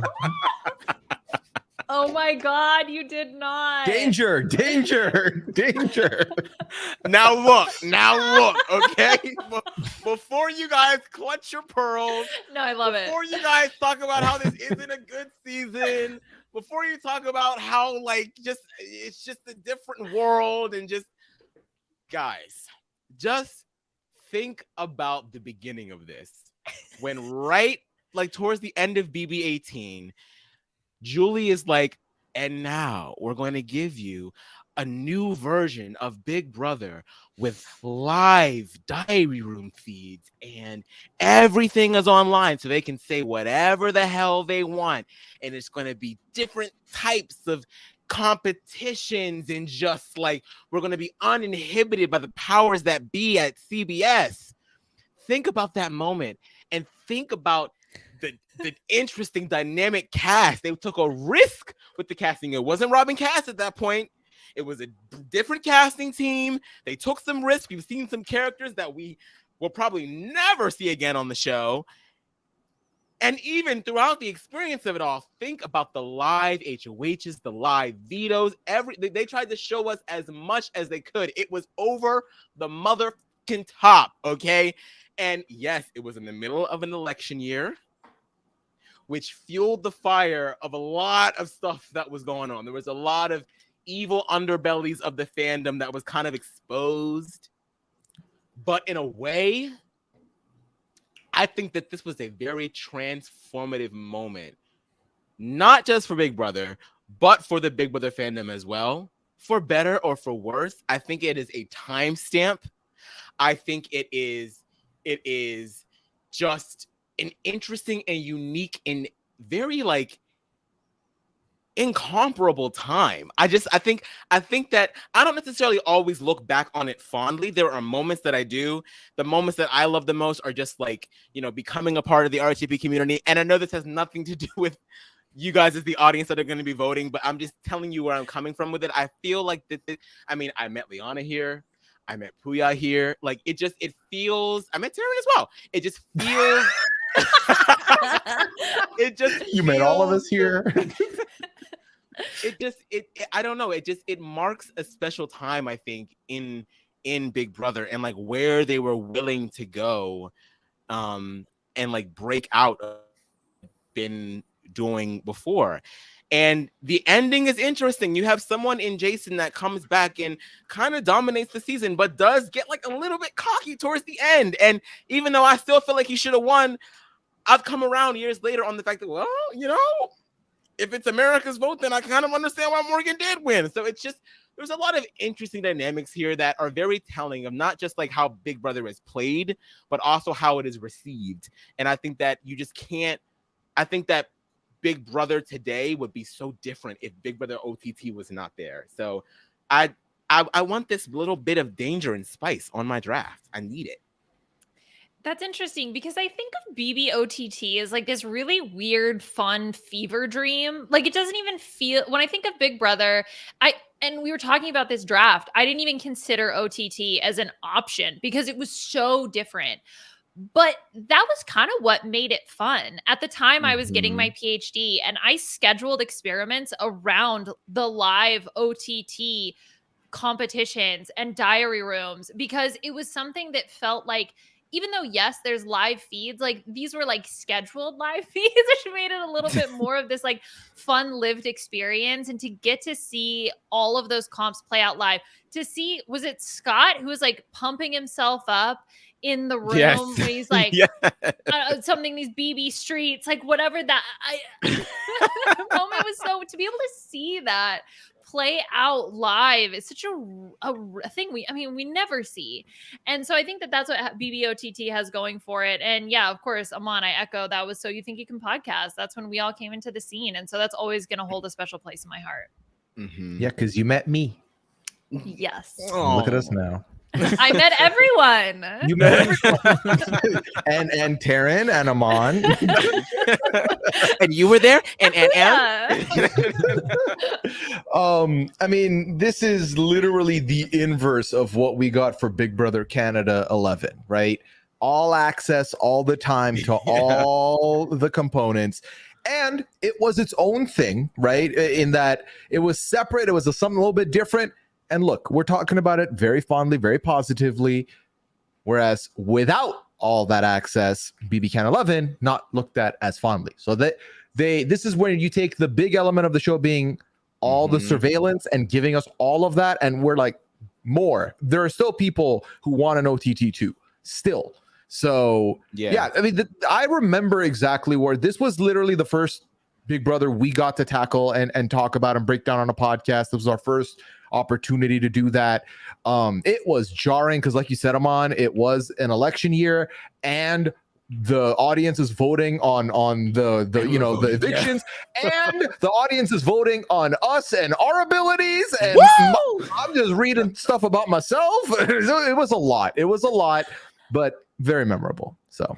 And I think that's such a good point, though, Pooya. Like the fact that it is sort of like, you know, it's all access, like what all access truly means. And I think that this sort of like not everyone, not even like Big Brother super fans, not all Big Brother super fans were watching this, but I think that if you were a super fan and you did watch OTT, it kind of did spoil us a little bit. I feel like after that, it's like, why is there a feed outage right now on the regular season? Like, give me my effing feeds. Like, what are we doing here? Like, y'all didn't give me this whole. Like, I got to watch them celebrate Halloween and damn near Thanksgiving on the feeds, and now I can't see anything now. Like, I think it really kind of did change a lot of our ways in which we digest Big Brother. Like, maybe for better or for worse. But yeah, I think BBOTT is just such an interesting animal. So yeah, it's a bold pick. I thought about taking OTT as my wild shot. I think the danger with OTT is that you will get the like, hey, I'm an OTT stan. Like I fight for OTT, but you'll also get people who are like, I can't. This is trash. Yeah, if you've got OTT. I think the problem with OTT as well, beyond like what we've talked about, is that if we're talking about a rewatch, it's really it's not the same there. Yeah. And even the people that were there, not everyone enjoyed it, but you had to be there to even have an opinion. That's true. It was a lived experience. Like, it had to be a lived experience because I don't know how I would rewatch it. Like, what, can you even rewatch it? Like, I tried rewatching it like a couple years ago, and I was like, I'm not feeling it now. We're good. Yeah. It's all just right. it's the crazy cousin on my draft right now. Okay, it's just that one cousin that tells you to like come out and like come across the train tracks and get into some weird stuff. Okay, that's what BBOTT is for my team. All right. Well, Liana, you have the next pick. What do you got? Okay, so I think that I am going to go. I think I'm going to go with Big Brother 5. And I think I'm going to pick Big Brother 5. I don't know. There's like a theme of history, I feel like, to the seasons that I'm picking. Because I think like when we talk about the evolution of strategy of Big Brother, I think the Six Finger Plan, which makes its first appearance here, is just like it's so quintessential to what ends up being such a huge part of Big Brother strategy. And so I think, having like Marvin and Nokomis like put this plan into place, I think that is what really cements Big Brother 5 in my mind. And then on top of it, right, you can talk about all of the other moments. I mean, there's a reason why Jace was brought back for Big Brother 7, as Big well Brother as being Canada 3. an option, exactly. Yeah, for for whichever season it was. I think 4, also, sorry. I think the moment also of Drew cutting Diane and Diane still voting for him to win is also very much emblazoned in my mind. It felt like such a stepping stone of strategy when it came to really developing what Big Brother looks like today. Yeah, I think I do. I see like the theme of like historical seasons. I think like Liana, I like your team, but I wouldn't love to watch your team like right now. You know what I mean? And that's because like Big Brother 5, I think it's good. I think there are definitely great aspects to it. I'm still sort of like in the middle of a blockumentary about it. There's a lot of interesting stuff to get into with it. It's just not the most exciting, like for me, just like beat to beat, week to week. There's some stuff here and there, but I feel like it just doesn't always like hit as hard as other seasons. And it is like, one of the older seasons as well. So it does have that slower pace to go along with it. It's still a great season though, definitely worthy of being on a team. Just doesn't quite have the it factor for me. I think the big twist moment with the twins is huge. And the cutting at the end is huge. But I think it's got some flaws as well. Yeah, the pacing is sort of like another thing that like always gets me. But I mean, I think like, look, the introduction of the backdoor as we know it, I mean, that is something that I kind of wish that I had on my team. I was kind of hoping that you might let this fall to me, but it's fine. You can take it, Liana. I think too, the whole like project, I know, okay, Project Do Not Assume, Project DNA Psych, they're like half siblings or whatever. I mean, that arc lasted all of like 2 seconds. I feel like when you think about the twist on the season, it's really more about the twins than anything else. Both them swapping in and out, and then also their massive downfall that you see happen. Like when you think about Nokomis and Cowboy, I almost feel like you think about them as just the independent players, which also Cowboy, by the way, in the running to come back on All Stars and also to come back exactly. And BB11 is he's the odd balls coach or whatever. Anyway, so I think that there's a lot of iconicness that also sits with that. And it doesn't eat up too much of the season. Cowboy also making an appearance, I believe, on the show Catfish, right? Yeah. See? Iconic. The impact. Yeah. It's Holly. It's Holly. Yeah. The 4 Horsemen, rooting for them to crumble. So many things. All right. Any other thoughts on BB5, or are we ready?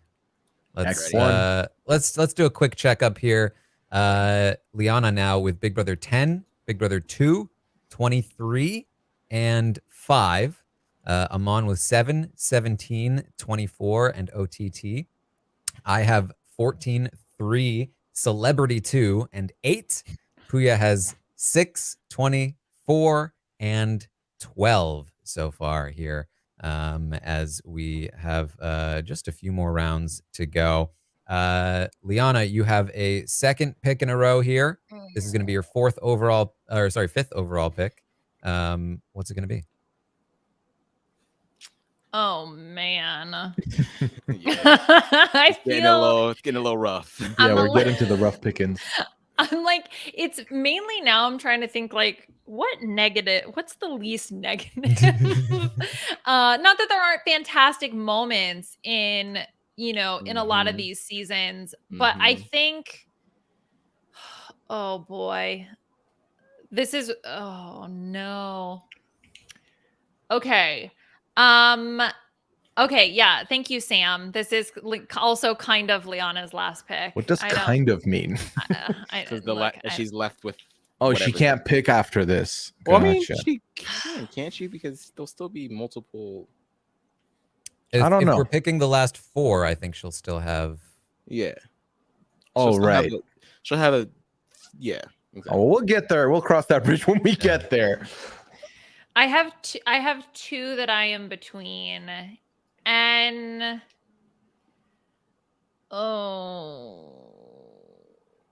okay, I'm pulling an Aman here. Sorry, Yeah, I everybody. love It's watching my someone else go wavering. through what I Like go it's not through. me. Thank God. I think I am going to go. Okay, I'm gonna stick with the seasons that you probably don't want to rewatch, but are very important for the history of Big Oh, I know Brother. where I've this is decided going. that is the theme of my team, so we are going with Big Brother 15. Oh, I did not know where that was going. Yes. Oh, Well, God. I think in terms of the history of Big Brother, How is Liana gonna campaign for this one? we've got a disclaimer that had to Oh, get as Big Brother added. did. Yes. So very important. I think the thing is like there's sort of two components in the way that I view the season. So Mhm. one is I think about, I do think about the strategy. I think about what Andy was able to do as a winner. I just think about that, like the confessional where it's kind of the Brady Bunch and he's like in the middle and everybody around is like, I trust Andy, I trust Andy, I trust Andy. I think that that's something that is like, it was so cool to watch. However, there is so much that is tainted about this season with the aggressive racism that happens. I mean, especially the whole thing with like flipping Candace's mattress and then like the Gina Marie's comment about like the Aaron's black coming comment. and Aaron's comment. Yeah, what you all the gonna all the do, comments. girl? All the Like that comments. we could just we could go on and on and on. And so not to belabor the point, we all know what the negative elements of this season. But I think that like that just that exposes so much about humanity, and having that shown on television, it just it's like gut-wrenching. And so I think to have again some strategy and also iconic moments, I think of Judd's blindside in the double eviction that Yeah. also forever emblazoned in my mind. And so I think for that reason, yeah, I'm going with 15. Yeah, 15 is hard. It is. Because I see what people are trying to say whenever this conversation, this point will often come up that if you set aside all of the nastiness and the racism that's on the season, then it's a pretty decent season. And I understand what people are saying because there is like a lot of good gameplay here. There is a lot of people really they really wanted to be there. You know what I mean? Like, at least one of those casts that was like cutthroat and sort of dynamic. But it's hard to like when you have to say if you excuse racism, it's like, why would you want to excuse racism? You know what I mean? So it's really it's tough. It makes it really, really tough to place this, which is why I feel like whenever I see people ranking the season, this always sort of falls not to the end because people want to acknowledge what crunchiness we do get, but it's always at the bottom because it's hard to excuse that kind of behavior. Big Brother 15 is the first season I ever watched. So in a weird way, it has that special place in my heart, but in a nasty way. You know what I mean? Like I just remember wanting to see all of these people get their comeuppance. And we do get those moments. We get to see Aaron get exposed and interrogated by Julie. We get to see the Amanda get to step in moment. Gina Marie does not win at the end. All of those, you know, the horrible, mean, nasty kids at the beginning get screwed over by the twist with Alyssa. So there are definitely moments of catharsis throughout the season that I think make it kind of worth it on a rewatch. But then when you get to those really, really ugly moments, it's like, damn, like, oh, I don't know. I don't know if I can stomach this much more. I just remember being so enraged half the time that I am shocked that I'm sitting with you guys to this day, because the reason, like, I can't even believe that I kept watching. So I think, yes, there is good gameplay here. There is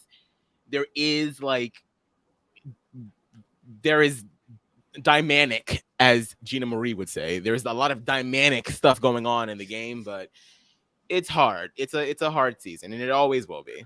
But it's also a season that changed the culture of the show forever as well. So there is positive that comes out of its existence. So there's a lot of things that I don't like that all of you have echoed. So I'll not speak on that. I'll speak on the few moments I did like. Andy convincing McCrae to boot Alyssa, great. Like, I think the double evictions were great this season. But the thing I loved most was the Alyssa fans blindly voting for Alyssa to the point where when they switched it up and said it's who you're nominating, they're like, all right, Alyssa, vote Alyssa. She ended up on that block. That is my favorite thing that has happened on this season. Yeah, I get what people mean when they say, like, if you like, you know, take away the racism, the strategy is good. Because I think what they mean by that is that, like, the structure of how the game played out in terms of, like, the moves that were made, and how there wasn't, like, a steamroll and there was a lot of back and forth. Like, I get appreciating that, but I think it's important to note that, like, the racism was part of the strategy, ingrained in the strategy. Yeah, Which like, is, you can't separate the two because it was such an integral part of it. That said, you know, and this maybe is against my interests in terms of this being on Liana's team, but I do think there is sort of what you talked about, Aman. There is something to note here, which is that, like, Big Brother 15 wasn't the first time there was racism on Big Brother. And if we're being honest, it probably isn't even the worst if you go far enough back. What it was the first time that people started caring. And I don't mean that in a way. Obviously, there were many people who cared prior, but in terms of more like people noticing and being vocal on popular consensus, awakening to this notion that this is wrong and shouldn't be happening, it being incorporated into the edit in a way that forced both the show and the audience and the players to acknowledge it. This was, I think, a response that was representative of the changing society that we had at the time and still have as we continue to grow through this. You know, I think that you can take that from this season. It was still a very, very bad season of racism, but I think if you were trying to find something positive in it, it's that this was when people finally started going, no, hold on, this is not okay. And that, I think, is a good thing. And I think that's what I'm thinking. I mean, when I think of it in terms of, like, what does it mean historically for the show and for watching our culture shift and change throughout these seasons, that's the reason why it stood out to me as one of the seasons that I want to pick now that I've decided on a theme, which is the fact that, yes, exactly as you're saying, you can't separate the two. They're intertwined. And that is almost like, it's not like the strategy is good despite it. It's like you have to take it as the whole package together, and it is historic for that reason, because of the whole package put together. Yeah. All right. So that was Liana's pick. So next up is going to be Aman. Aman, what do you have next for us? Kind of stuck between three of them. Oh, okay.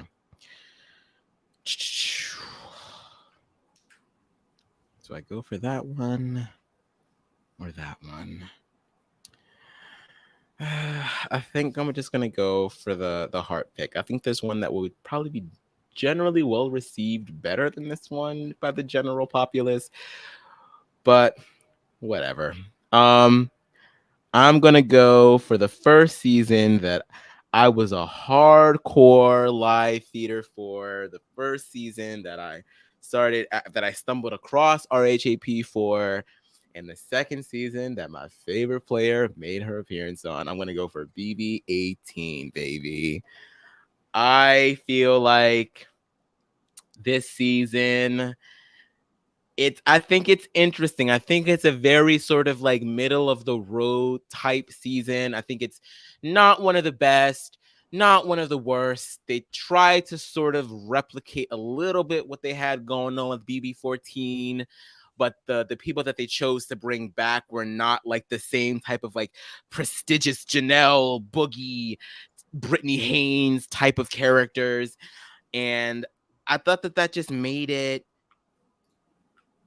in a lot of ways, a little bit more interesting, because yes, it's a returning season, and I remember the newbies being like, oh, they got to go in the beginning, but I feel like the returnees were able to like come into the fold a little bit more, and it just made it kind of fun. I felt like there were so many like characters this season that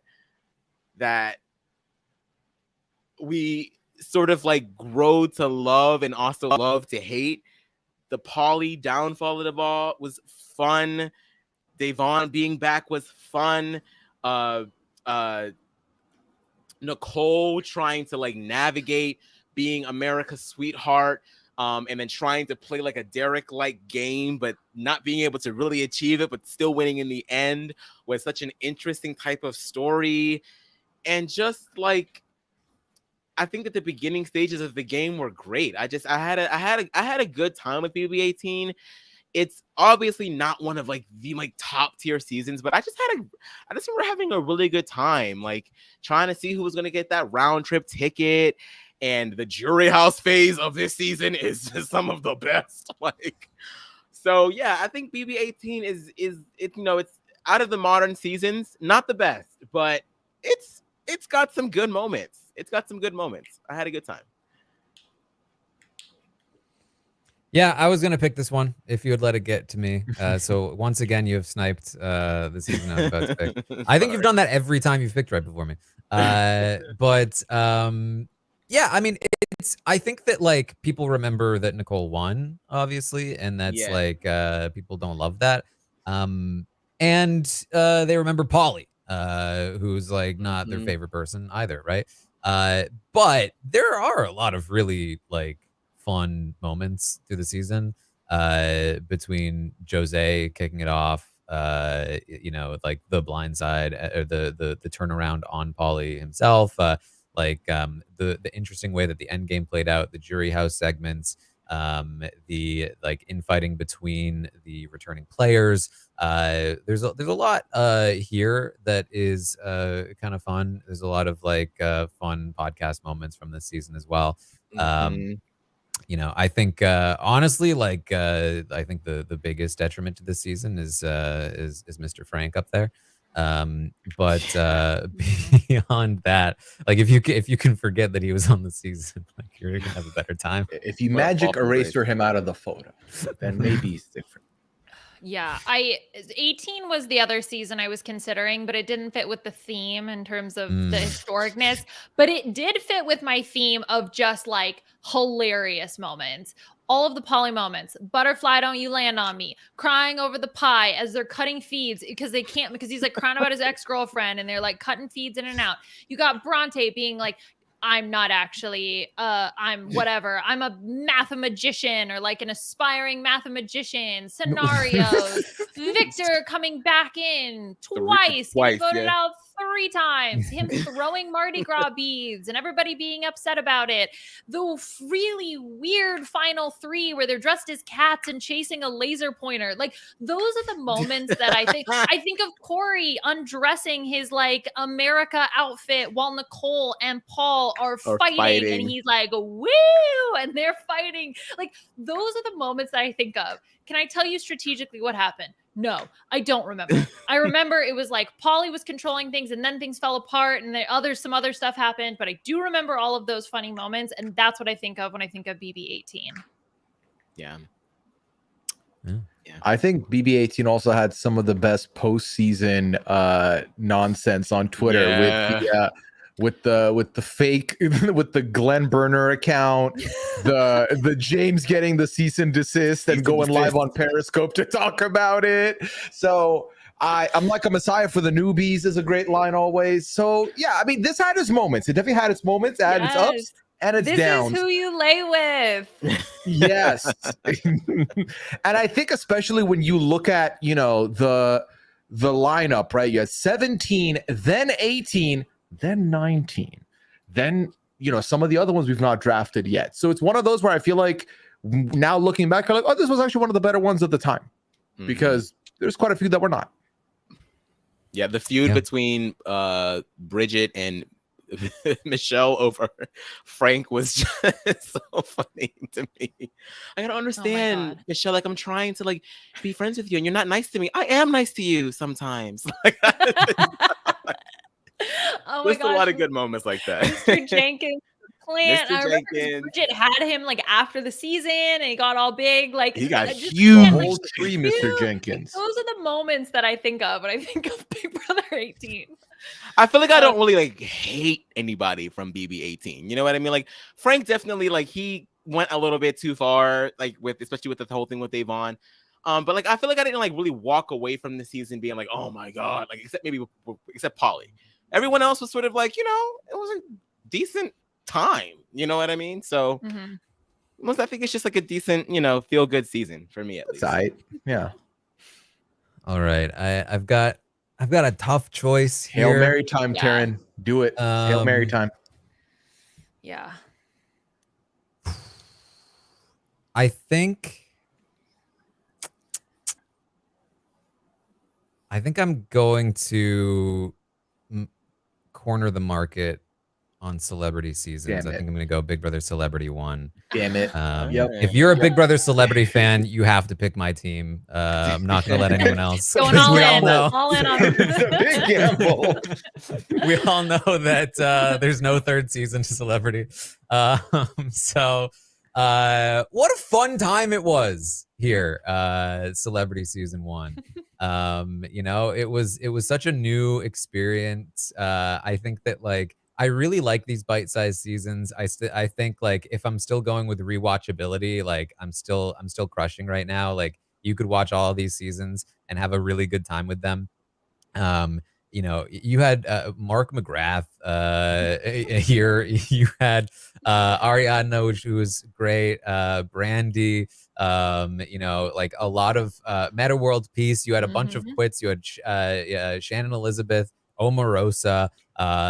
You know, like there was a lot of fun stuff. Like this season is not as messy as season 2. But it's still very messy, very entertaining, lots of drama, big, you know, sort of switch up at the end because of a bitter jury, and also lots of like actually interesting strategy. Like this was actually an interesting strategic season as well. So I think it's very well rounded in that way. So it was a good time. I mean, somebody literally left the game because her breast milk was and somebody else tried to climb the wall. Like this is a unique experience. Shannon Elizabeth spells the longest word known to mankind. Like, Brandy Glanville, and what was the name of her gourd? The like pumpkin thing. Didn't it have a name? I forget. That was on the feeds. The pumpkin. Yeah, do you remember the? No. Okay. And then she tried to like, she was very lewd with it. Let's just say that. I just, yeah, Keisha's breast milk. That was wild. I tried looking it up really quickly. Oh no! What did you First Google? result was just drunk Brandy tries to a squash. Yeah, that's what I was thinking of. Exactly.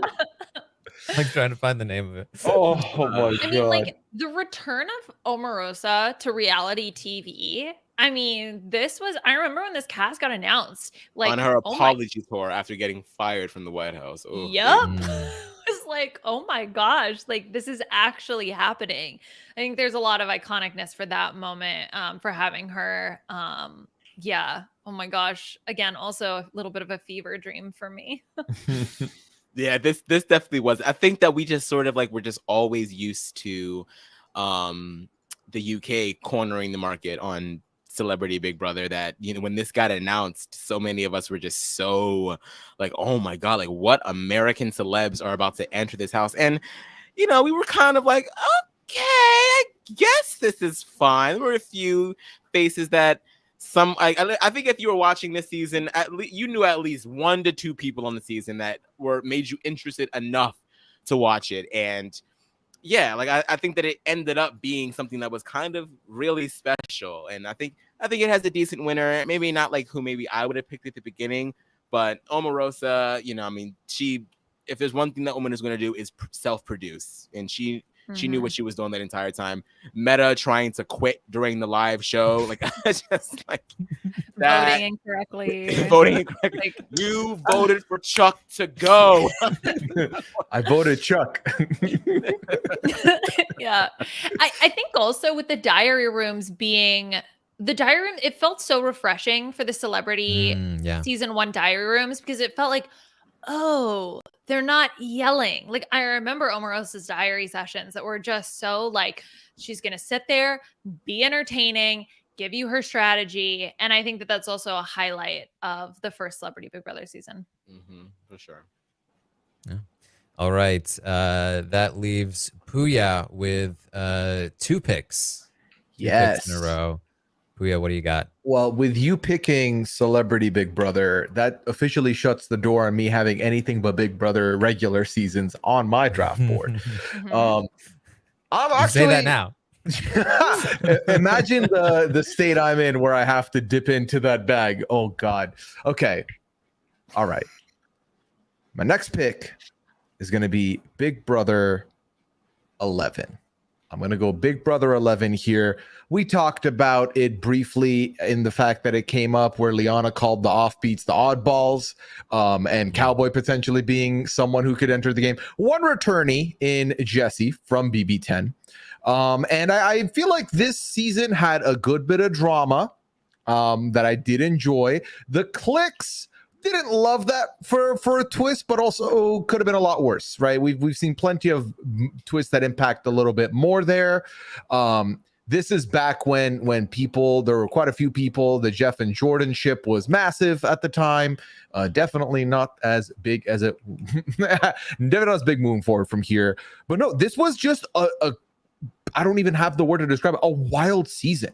Russell was unlike anyone. I mean, obviously, as a backwards watcher, Russell was the first person I'd seen be so in people's faces all the time, outside of Willie Hance, but he stuck around, and it was a lot. Watching Ronnie go from like fine to then the house pariah to then out, Shima getting expelled, but then the funeral they threw around for Jesse when he gets coup d'etat out.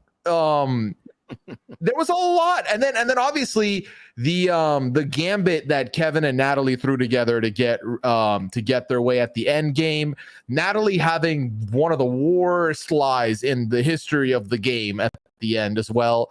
There was a lot of your Technotronics, dude. You spelled shotgun, like Casey in the banana suit. There's some things here. I was happy with the person who went out. No, he went out second, right? Brayden like Brayden. Brayden can leave. Big time.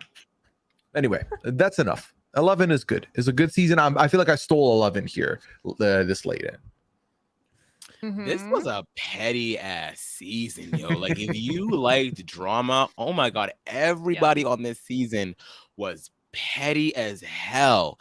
Jesse, Natalie, Michelle, Russell, everybody just was like Shima. Oh my god, like it was utter chaos that sometimes it's a little bit hard to sift through. And that's coming from me, someone who lives for that kind of thing. And I didn't watch any of the feeds.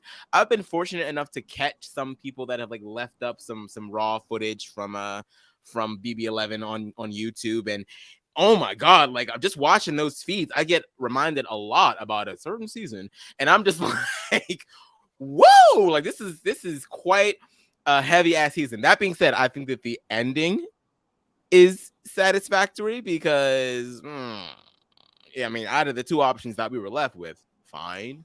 I do think that like the sort of like at least on a personal level, like me sort of like loving to hate Jeff as like America's like Captain America that season was sort of like an interesting thing to have.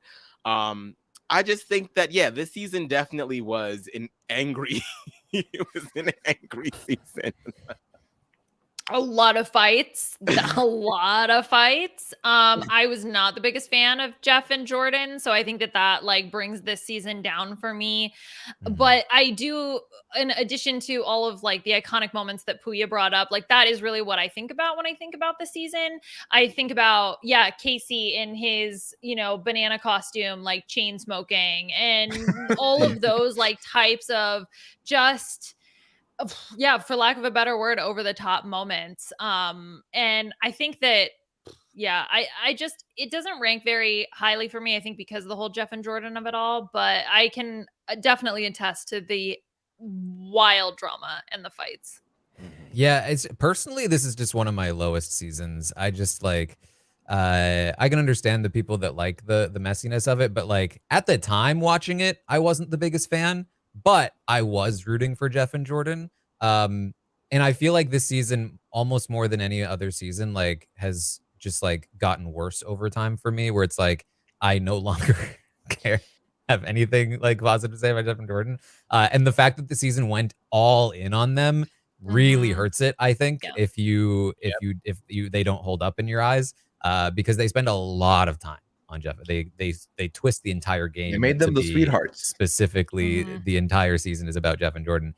And they weren't sweet. Like, I mean, well, Jordan is a sweetheart, but Jeff wasn't a sweetheart a lot of the time. So I'm like, why are we doing this? So like, well, and like the one thing that I felt like I had left from the season is I was like, but Kevin, underrated champion of the game, so long he gone. Needs to come back for an and all-star. when he came back and just like disappointed, it was just like, well, now I've got nothing.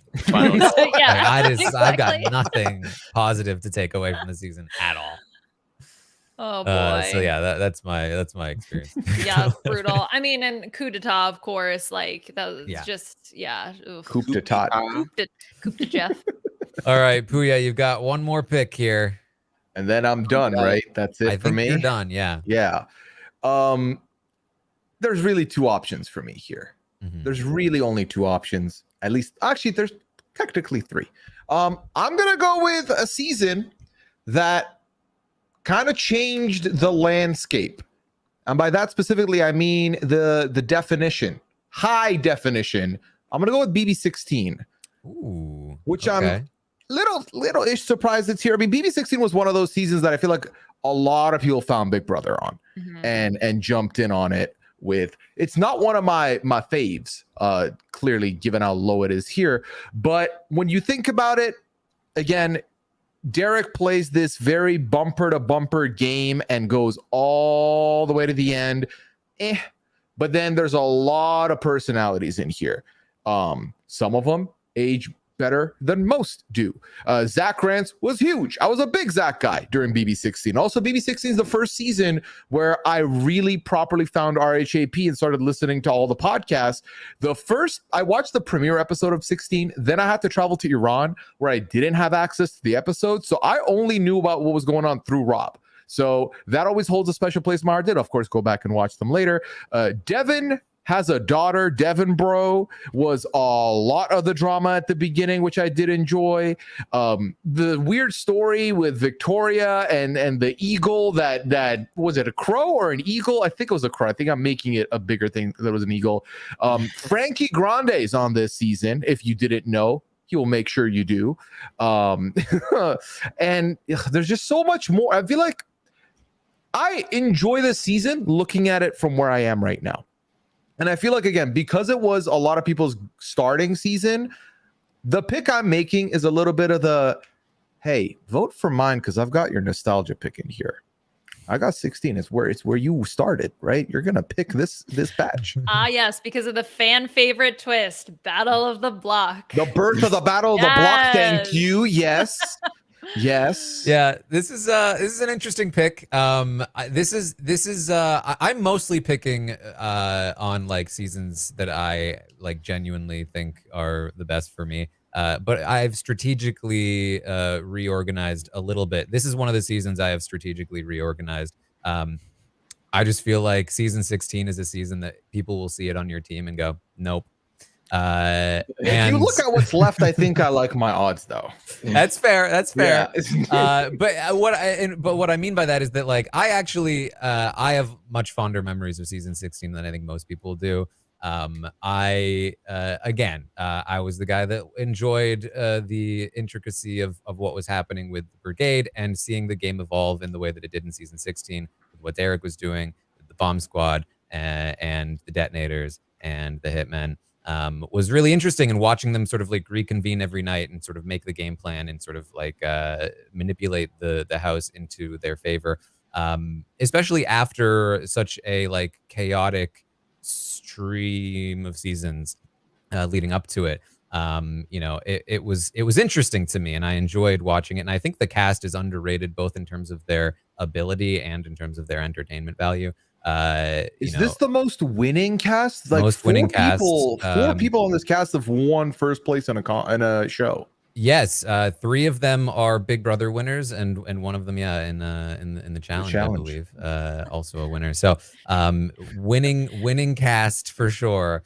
But the thing is, it really has its detractors, which is why I was like, you know what, I'm gonna leave this one on the table. I'm going celebrity. Did Beast Cowboy win that Fear Factor episode or no? Did he? Is he also? I don't think so. We're not gonna give him that. It's kind of funny to see Nicole, Cody, and Derek sitting next to each other in this photo. Mm-hmm. Yeah, all in the center too. Yeah, top center. Big Brother 16. I don't think I've ever really been as down on BB 16 as most people are. I think that it has a lot of controversy with it being that for a long time it was allegedly the season that they would show players in sequester, and I think that just has injected a lot of venom towards this season. Yes, it is a summer camp season. It is in a lot of ways. I think that it's hard sort of to blame the cast for that because of what the prior season was like. So I think they really didn't have a lot of options to go with other than to cast people that they believed were going to still deliver a good season, but also not deliver all the BS. You know what I mean? So making Pooya's case here, I think that BB 16 is definitely not as bad as people would like to think that it is. It's definitely not as boring as I think that people would like to think that it is. I think that there is like a lot of crunchiness going on with Derek and Cody, and then like by extension, the alliances that they had built surrounding them. There is some fun stuff going on there. And if you aren't really into that strategy, all of like the chaos of these characters going on is also a lot of fun. So like if you no matter what you really were looking for in a season of Big Brother, I still feel like there is stuff here that we can all take away from. And just the Zanky of it all, I personally had a lot of fun with that. The Devin of it all was a lot of fun. The Frankie by himself was a lot of fun. Rooting for Donnie was a lot of fun. Rooting against Beast Mode Cowboy and the Beast Mode Cowboy trying to seduce Amber was a lot of fun. Trying to eat it. Oh yeah, that was uncomfortable. The whole I ate a shut I ate up. a pickle for you. Right. Like get out. Yeah. The Nicole and Hayden was kind of a little fun a little bit. Like it just there's stuff here that I think that is like good natured. I think that this is the quintessential good natured season, and sometimes I do feel a little bad that it is as hated as it is, but I feel like there's like a lot of stuff that gets referenced in other seasons from this season, that I think that it should be a little bit higher in people's rankings than it is. Yeah, I for me, the beast mode cowboy stuff is probably the biggest mark against the season. I think it was really the whole situation with Amber was just so gross and hard to watch for me. Yeah. Well, the other thing about Big Brother 16 that I feel like rarely gets mentioned when people are talking about it is the reset button that happens at Final 5, because I think the that full was a shenanigan.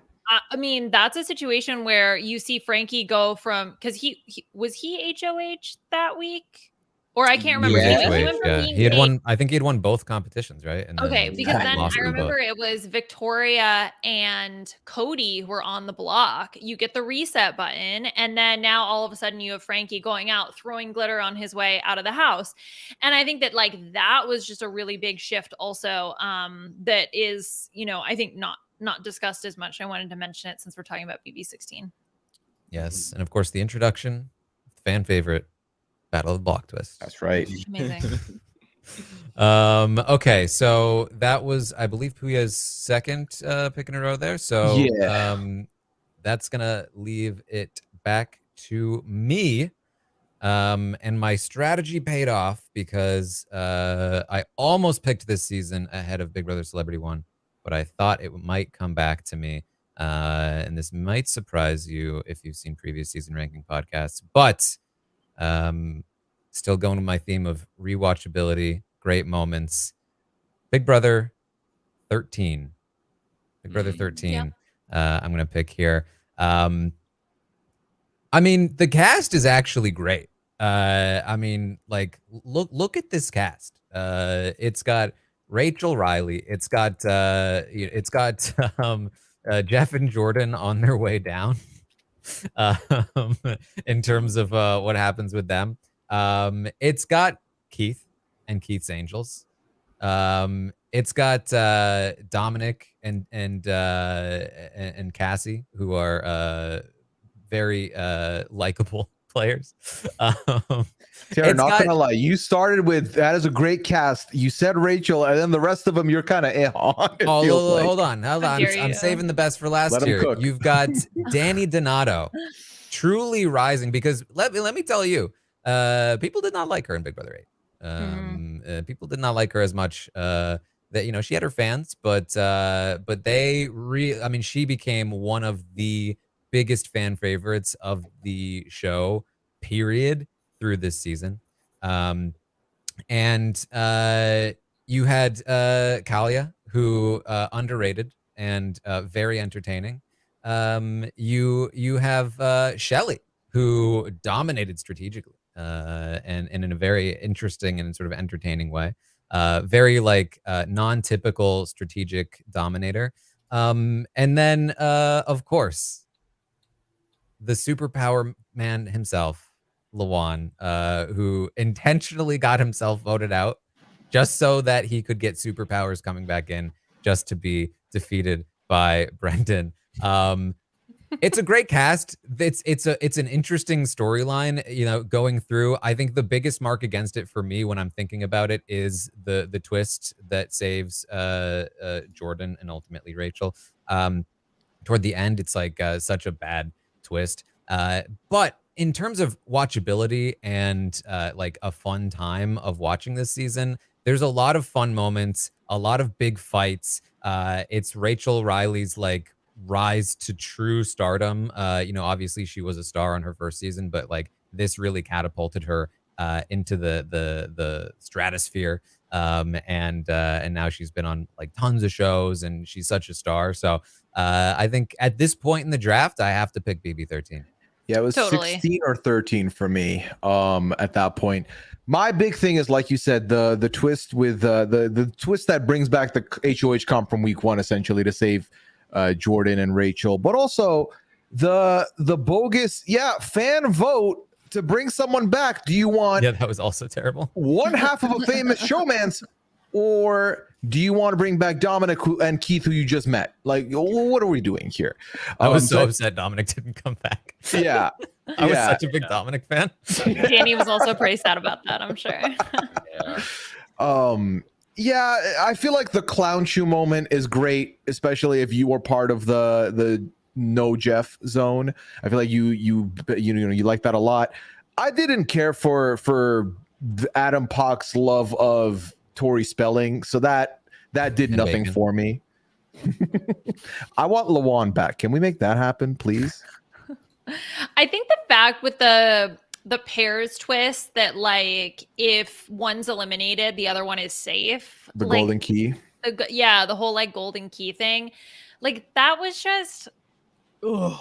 I mean, I know big like the Battle of the Block is also very like but I don't know. It just felt like so weird to then all of a sudden be like, okay, go like hang out now if you want. I mean, obviously the players were still involved. I mean, with Dick leaving so early and then Danielle just kind of being able to like, okay, what am I gonna do now with like picking up sort of the others. So I think that was interesting, but I think puts a little bit of a damper on the season. I mean, I think this is the obvious pick here if you're looking at the seasons that are remaining, and I think there are, as you guys mentioned, so many good moments. I don't know if this season is so obvious out of what's remaining, to be honest. I think this season to me just feels like it was trying to be all-stars, but they were just like, nah, we can't get enough. So let's just get some famous duos and throw them in there with some unsuspecting newbies. And I feel like the newbies are far and away just blurred out by who is brought back. And I just feel like it left me with a sense of like not really caring towards like the middle, towards the end of this season. I kind of just was sort of just like watching it just to see what happens at that point. Granted, I didn't watch it live. I didn't have live feeds. So that's an entirely different experience on its own. So I'm not going to knock the people that enjoy this season. But for me, I just was like, okay, Jeff, Jordan, Brenchel, and Danny and Dick, like I guess that's okay. I guess that's cool. And I just found myself like wanting to know a bit more about the newer house guests, but we never really could. And so I just this is one of those seasons that's sort of like for me. One of the good things about this season is, even though I was sort of like a bit of a Rachel detractor on both of her seasons, it was sort of nice to see someone like her win, because you could tell that she really, really, really wanted it. The road towards the end for her was just a little interesting. I mean, with the twist and everything, and then her sort of like having to play dead most of the time wasn't the most exciting, given like someone of her like archetype. So yeah, this season for me is just like okay, like it's fine. It's fine. Yeah. All right. Well, Aman, you have a chance to do one better than. You have the next pick. What will it be? Ooh.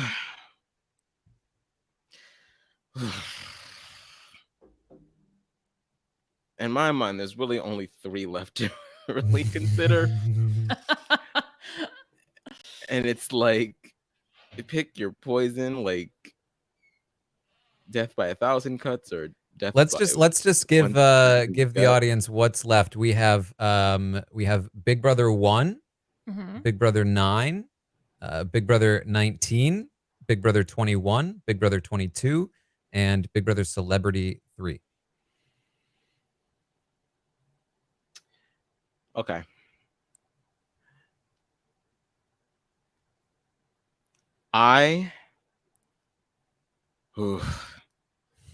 This might tank my chances, but you know what? I'm just going to be true to myself. I don't give a damn. I know what I think most people would want me to choose, and I get why. But I'm going to go for the season that made me feel things, that made me just... I am going for BB19. Oh. Because this season is the season that we will always remember as the season that we never want to have to sit through again. It is our bottom of the barrel trash that makes us so angry and just irate to the point where you love to hate it. Like, This was a season that I was talking about when Pooya had chosen season 11 and in comparing it with it. It's an angry ass season. There's a lot of fights in this season. There's a lot of drama in the season. And a lot of it is manufactured by one Paul Abrahamian. There is still a level of mastery to their game. You know what I mean? Mhm. Like the fact that they were able to have the house in such a tight grip, even past the production booning and manipulation in the beginning with giving him the safety and all of that and the friendship bracelets and all of that. It was clear that production wanted him to win and production didn't get what they wanted. And at the end, seeing Josh Martinez walk away with that prize at such a close vote right after he had just lost to Nicole in the last season with the same number. I will never, ever, ever forget that night. And that is why I had to take it over 21 because I'm not choosing 22. Sorry, that was never going to happen. It was never going to happen. Yep. Not even Davon, Diane Rogers could even save that season for me. Okay, I'm never. That's spit on the ground. Season 19, man. As much as we hated it, those characters, man, and the battle of the duos and the Mark and Helena, or Elena rather, excuse me, versus the what's his name? Cowboy. What's the guy's name? Whistlenut. The rodeo clown. And Alex versus the trio that is Paul and Christmas and Josh versus Matzo Raven. Like, I just can't say how pleasurable it was that they all just get evicted one by one and have to sit in that jury and then fester about Paul. And I'm like, yes, Paul is gonna lose, and then he does. But it's not in like a blowout way. It's like in a good way that really twists the knife. And that to me just makes the season worth it. I can rewatch that season and stomach it knowing what is coming. And yeah, 19 made me feel things, and I'd rather go for a season that made me feel things than a season that bored the hell out of me. So 19 for me. BB19 is like the car crash, but I wanted to watch it. Like, I couldn't look away, kind of. I mean, like watching all of those fights when Mark goes for Josh when he's banging the pots and pans on Feeds and Feeds cut. Like, that was a legitimately terrifying and such an emotional moment when Christmas falls in the backyard. Oh, and then when she gives her vote from the like hospital. all drugged up at the hospital. Like, what? Like, what is it? What are we doing here, people? What is this? I think that those are the moments that I think of. I mean, then you have a lot of obviously very horrible things. Bullying, very toxic behavior. I mean, Cody also was on that season. And so I think when you look at like the very first week, like that was, oh my gosh, this is so fun. And then it was just, oof, from Cody here on having out. to nominate like half the house in the beginning, like that. Yeah. It was just crazy. Yeah. And so I think that definitely crazy and wild is like the best way that I can think to describe the season. Raven's inverted spine, all of those moments. I think, those are the things that I think of, but unfortunately, obviously is tainted by all of the very terrible behavior. Mm-hmm. Yeah, this is a tough one. I mean, I think that like watching it in real time, I think this is one where watching it in real time. Also, again, it was more fun than a rewatch, or even a just watching with no feeds.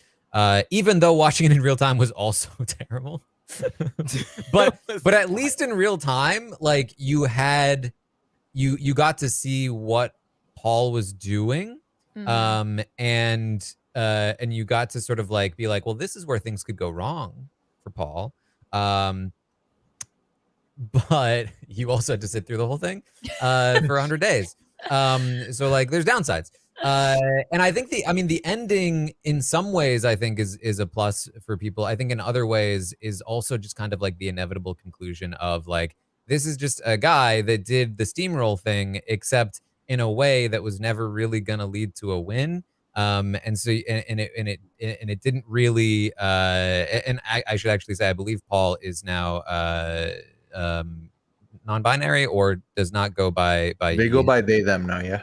yes. So but this is a person who is not doing this in a way that is going to lead to a win, and was not very entertaining to watch. And there was some amount of intrigue. We did like this whole like the psychology of like cults and dictatorships during that season. Like there's something there, but it's really in the weeds. And the whole sort of like way to get there was just it's not a season I feel like I would want on my team.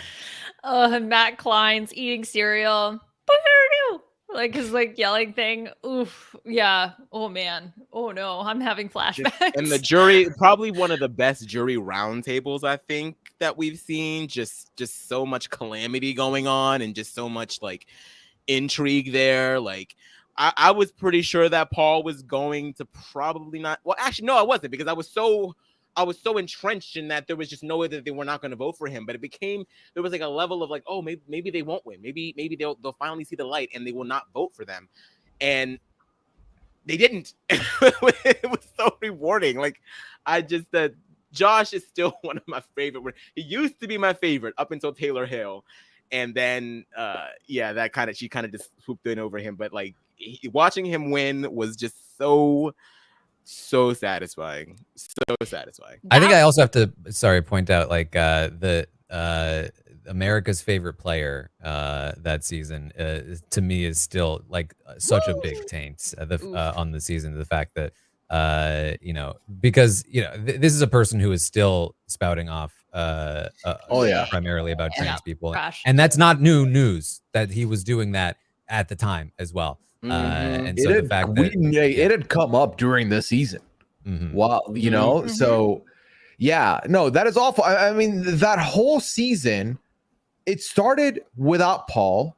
Then Paul was brought in, and the entire story of the season was just the story of how Paul lost back-to-back 5-4 2 seasons in a row. No one else mattered.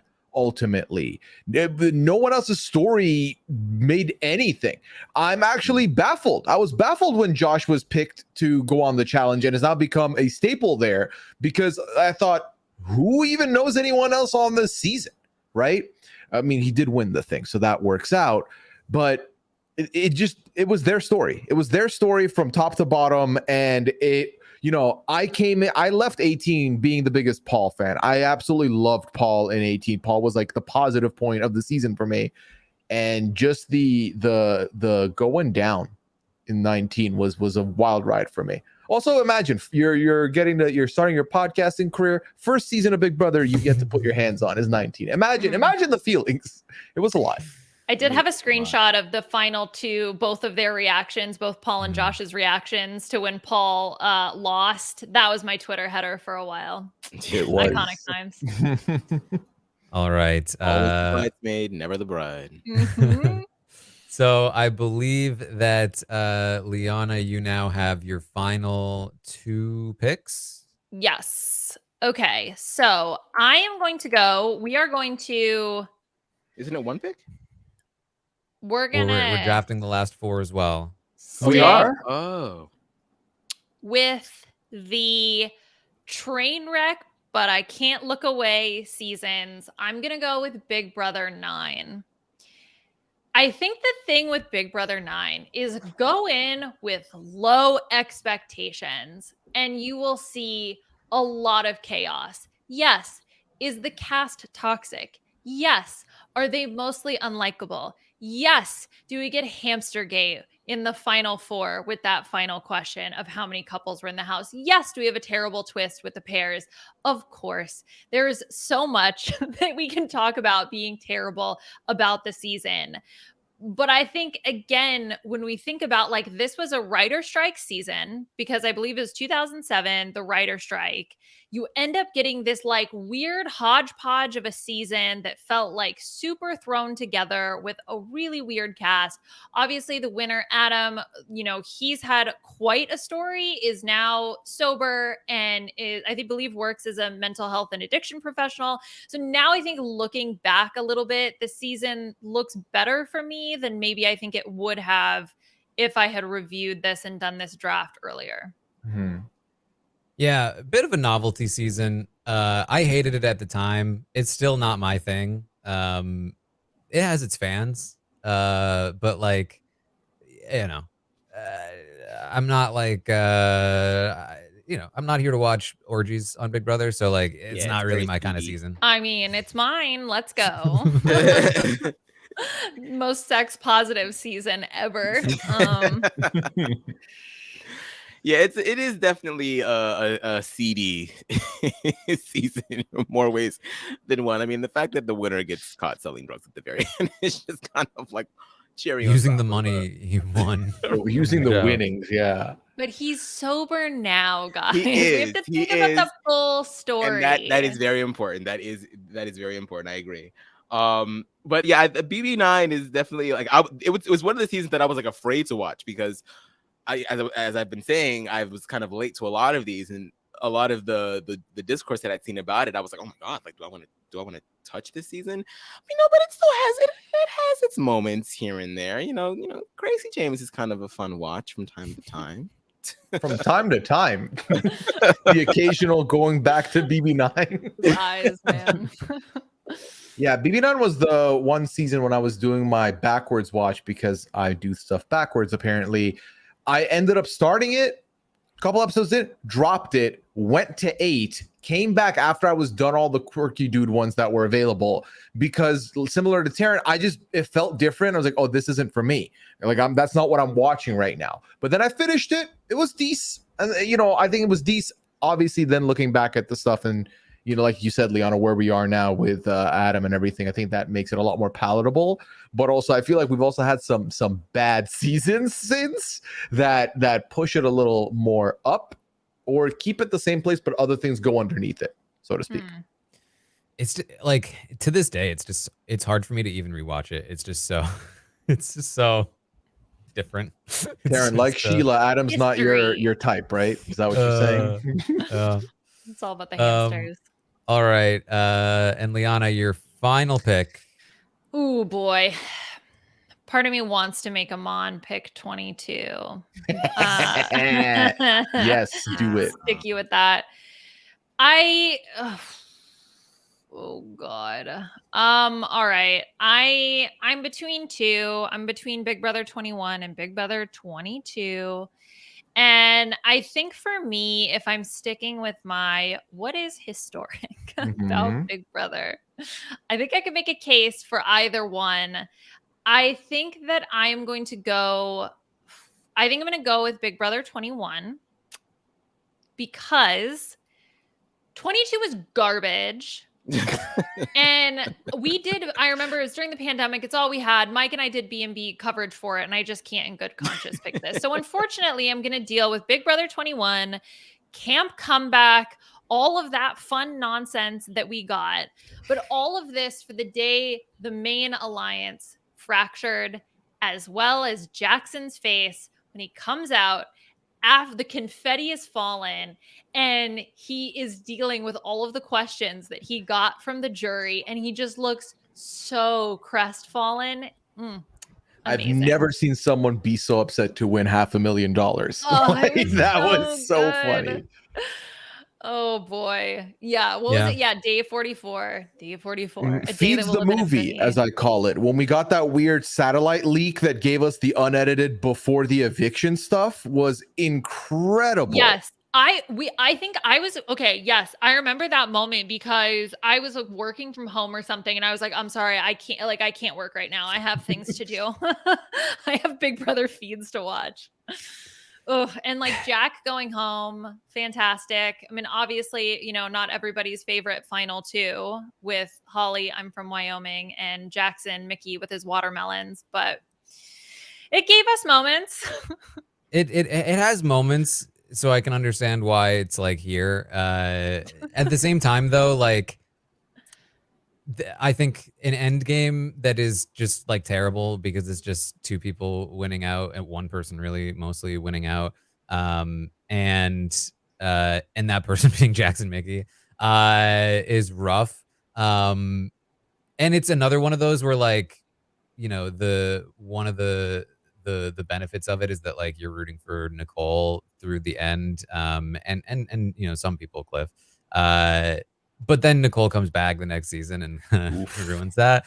Mhm. And then also like so much of the cast is like disappointing after the fact, after the season ends, although there are certainly some standouts. I don't think I could have picked this season because I have to stand strong with Kemi and say that, you know, it's not okay what happened to Kemi. I mean, yeah, and that was broadcast, and we got to see all of that play out. And I think that like there was such an uproar to what had happened and talking about the optics of everything and like confronting the situation. I think that that was such a raw, horrible part of the season, and seeing the treatment and them being locked out of the room where they're all in the HOH room. Like that was such a horrible thing to feel. And I think that kind of like gut wrenchingness is like part of reality. And it's an unfortunate way that we have to be confronted with it, especially on a TV show. It's supposed to be for fun and enjoyment, but it is a part of our world. Yeah, 21. I mean, I think it's in a lot of ways it's similar to BB15 in that this was a point in time, like Taran said before, where people had decided that enough was enough. And I don't think that some of the things that I think that the one of the worst moments of BB21 was seeing the three first screenshot. camp. Mhm. Yeah, just that snapshot was just like very telling as to like what has been going on. Is this like the worst of the worst of the worst racism that we've seen on Big Brother? No, we've kind of stated that like it was really, really bad in the past, and it was kind of just like it was even worse back then because it was like happening and it was just like, oh, okay, well, it's just part of the show. Racism, woo! But like this time around, it's like, okay, no, we're not dealing with this. Okay. So it's kind of like a heartbreaking season a little bit. There is like some intrigue with the inner workings and strategy there. But it's just another one of those sort of like taxing seasons that is just like, like it's a hard slog to get through. And I don't know if Taco Tuesday or Day 44 is like I think those are worth it moments to watch by themselves, but to watch the season again, I'm like, nah, I think I'm okay. Mm-hmm. Not very grateful. Yeah, not very grateful at all. Yeah. I feel like, yeah, there's very, very, very tiny redeemable moments. Barely, like microscopic. Jessica winning HOH and putting up Jackson and Jack was great. But then I felt like at every turn the wind was taken on my side. I remember seeing the cast be like, oh my God, we got this brown guy from Asia. Ovi, I'm a stan. And then before I could even be like, yes, it was a no, he's gone. All right. Oh, sad. All right. That's still like that screenshot is still in my head. And it was, I absolutely hate that had happened. And also there's not a lot of redeeming qualities from these players. So and the fact that it came right after BB22 just makes it that much harder to like. Yeah, after BB20, you were like, "Oh, we're back in. All right, the good era is beginning." And then 21 backhanded us back into our seats, and it was tough.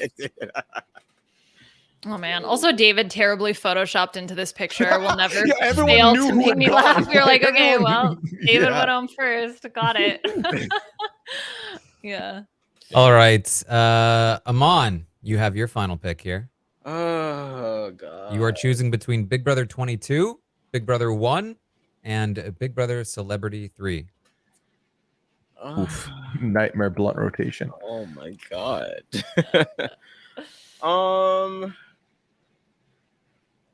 Man, I have all of Davon's seasons. You really do. You're about to get a collection going here. You should. Do I complete the collection? Or even in the monstrosity that is Big Brother 22? Oh my God.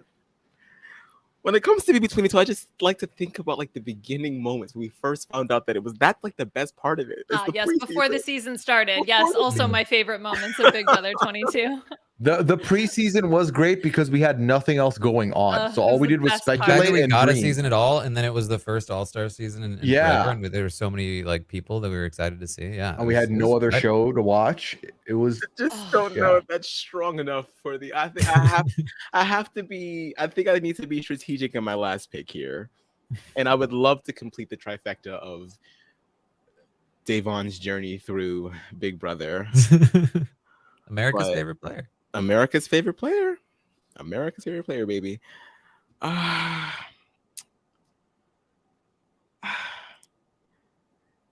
do I go for the counterintuitive option?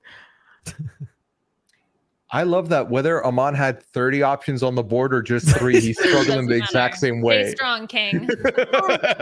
You got this. I'm always like this. I'm so like, oh my god. Okay. I think that I need to choose. I don't know. All of them are going to be like people are going to eye roll, but you know what, guys? Like, Yeah, give us a break here. Like these are the dregs of it. Aman, okay? I don't get to pick. I get left with whatever y'all leave me. I know. Okay. Okay. I'm gonna go ahead and choose Big Brother 1. Big Mm. Brother 1. It's the beginning of it all. Okay. It's Snow White is to Disney as BB1 is to like what we know as Big Brother US. Okay. It is just what started it all. It's not the same as the seasons that come after it, but it's the original Big Brother. It's sort of like the first of its kind. It's like, let's throw all these people in a house together and see what happens. They sort of shot themselves in the foot with like the whole America gets to vote thing, but that was sort of like the lay of the land when it came to reality TV. American Idol was also around this time where America was getting a chance to have a say about what happens on their television screen. So like I won't fault it too much, but I think that they quickly learned from their mistakes. You know what I mean? This was the guinea pig. This was it. You know, this was sort of like the brainchild of all of it. So I think that nothing else exists without this season, and that is sort of like the most that I can say about it. And like the very first winner of Big Brother shares a birthday with me, February 24th. Aman, there's 2 things to say about this season. One is, yep, it's the first ever, right? Without it, there would be nothing else.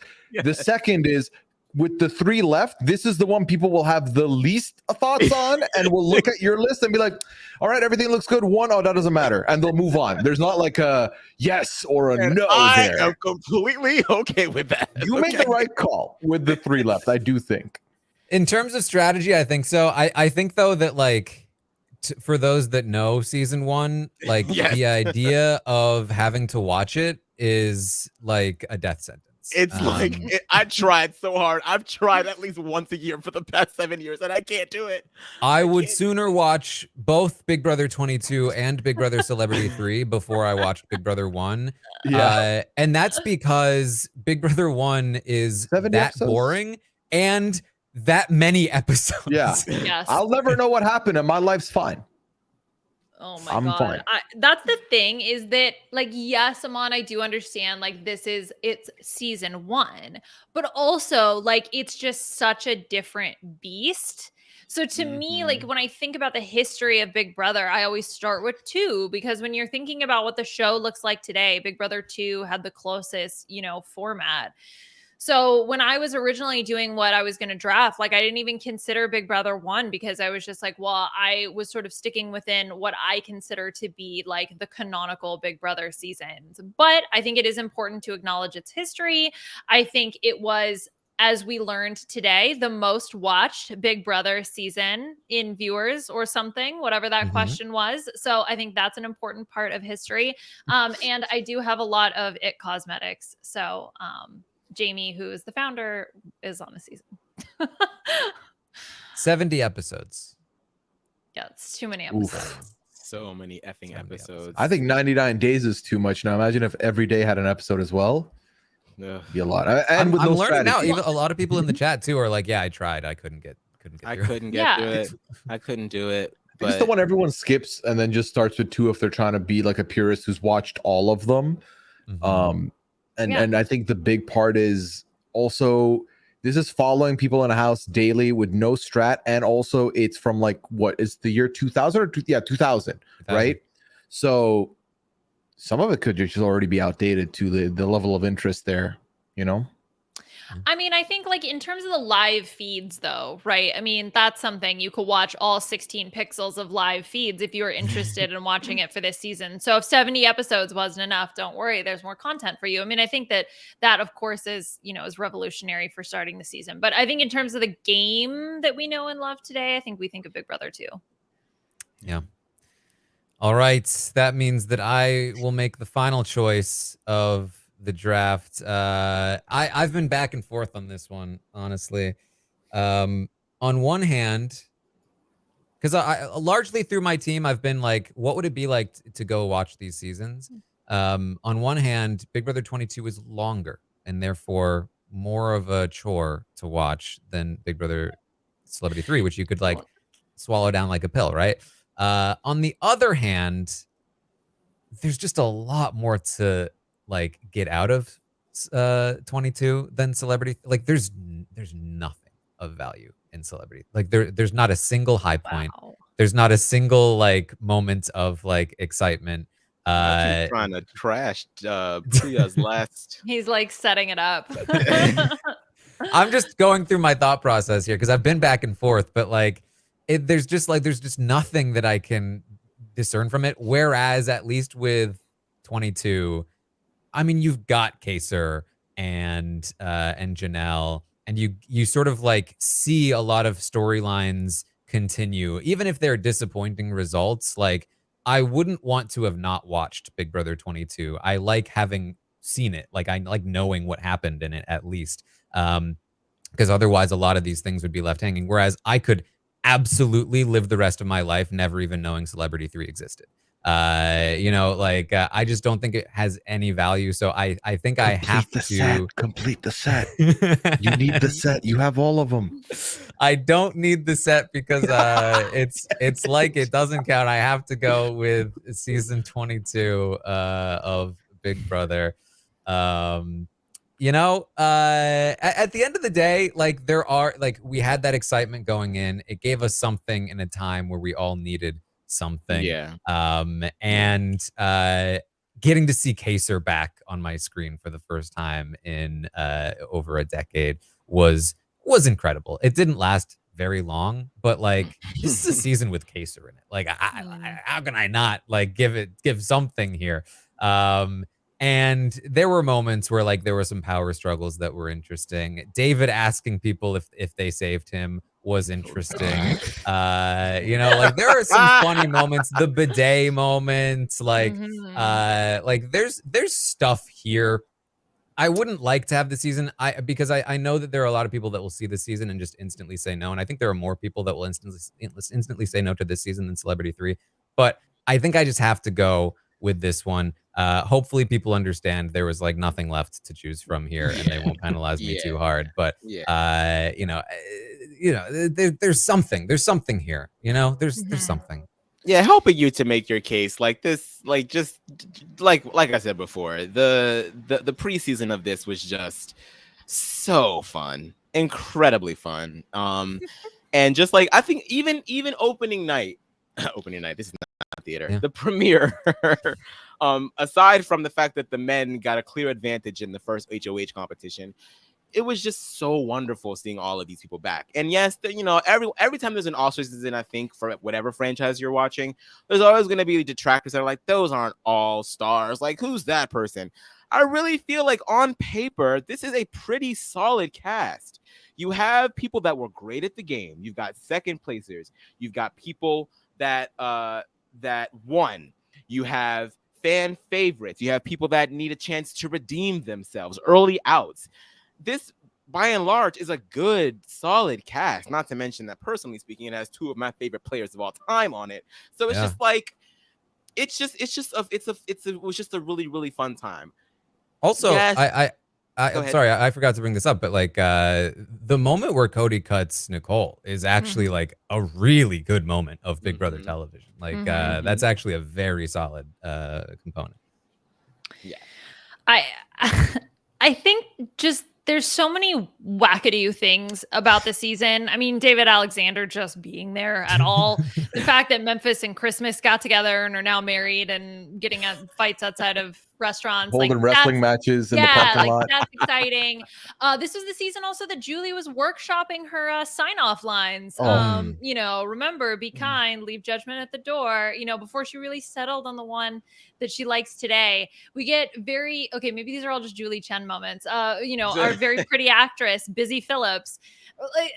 Those are the things that I think of, and the preseason hype. And so if I consider the season to be like, look, Cody dominated, credit to Cody, but it's so sad. And the pre-gaming of it all. So many favorites. And like, I mean, Enzo with the Bayon nipple factory, whatever it was, like, we'll never overcome the negatives.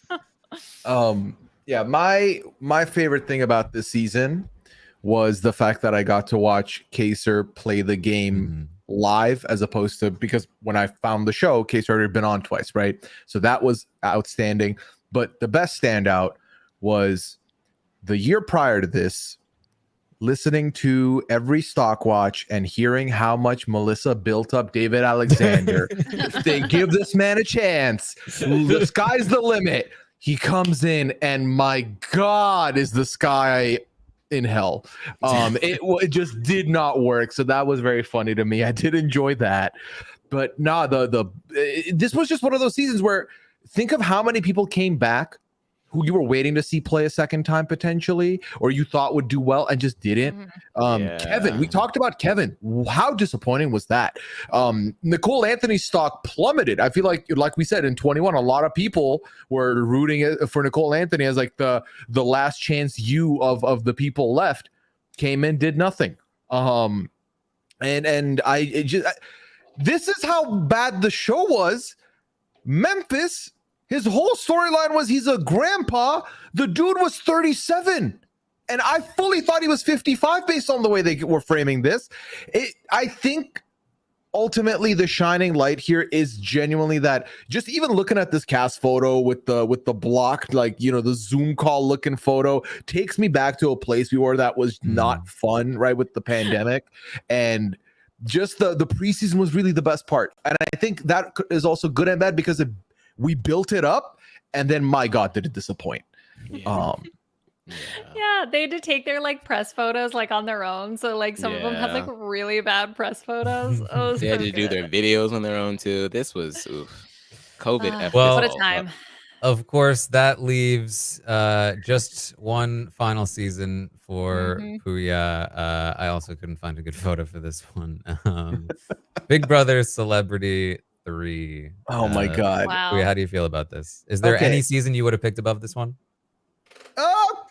Decent amount up there I would have picked over this, but I will say, is there any, I said that wrong. Is there any season you wouldn't have picked above this one? Is there any lower season than this on your list?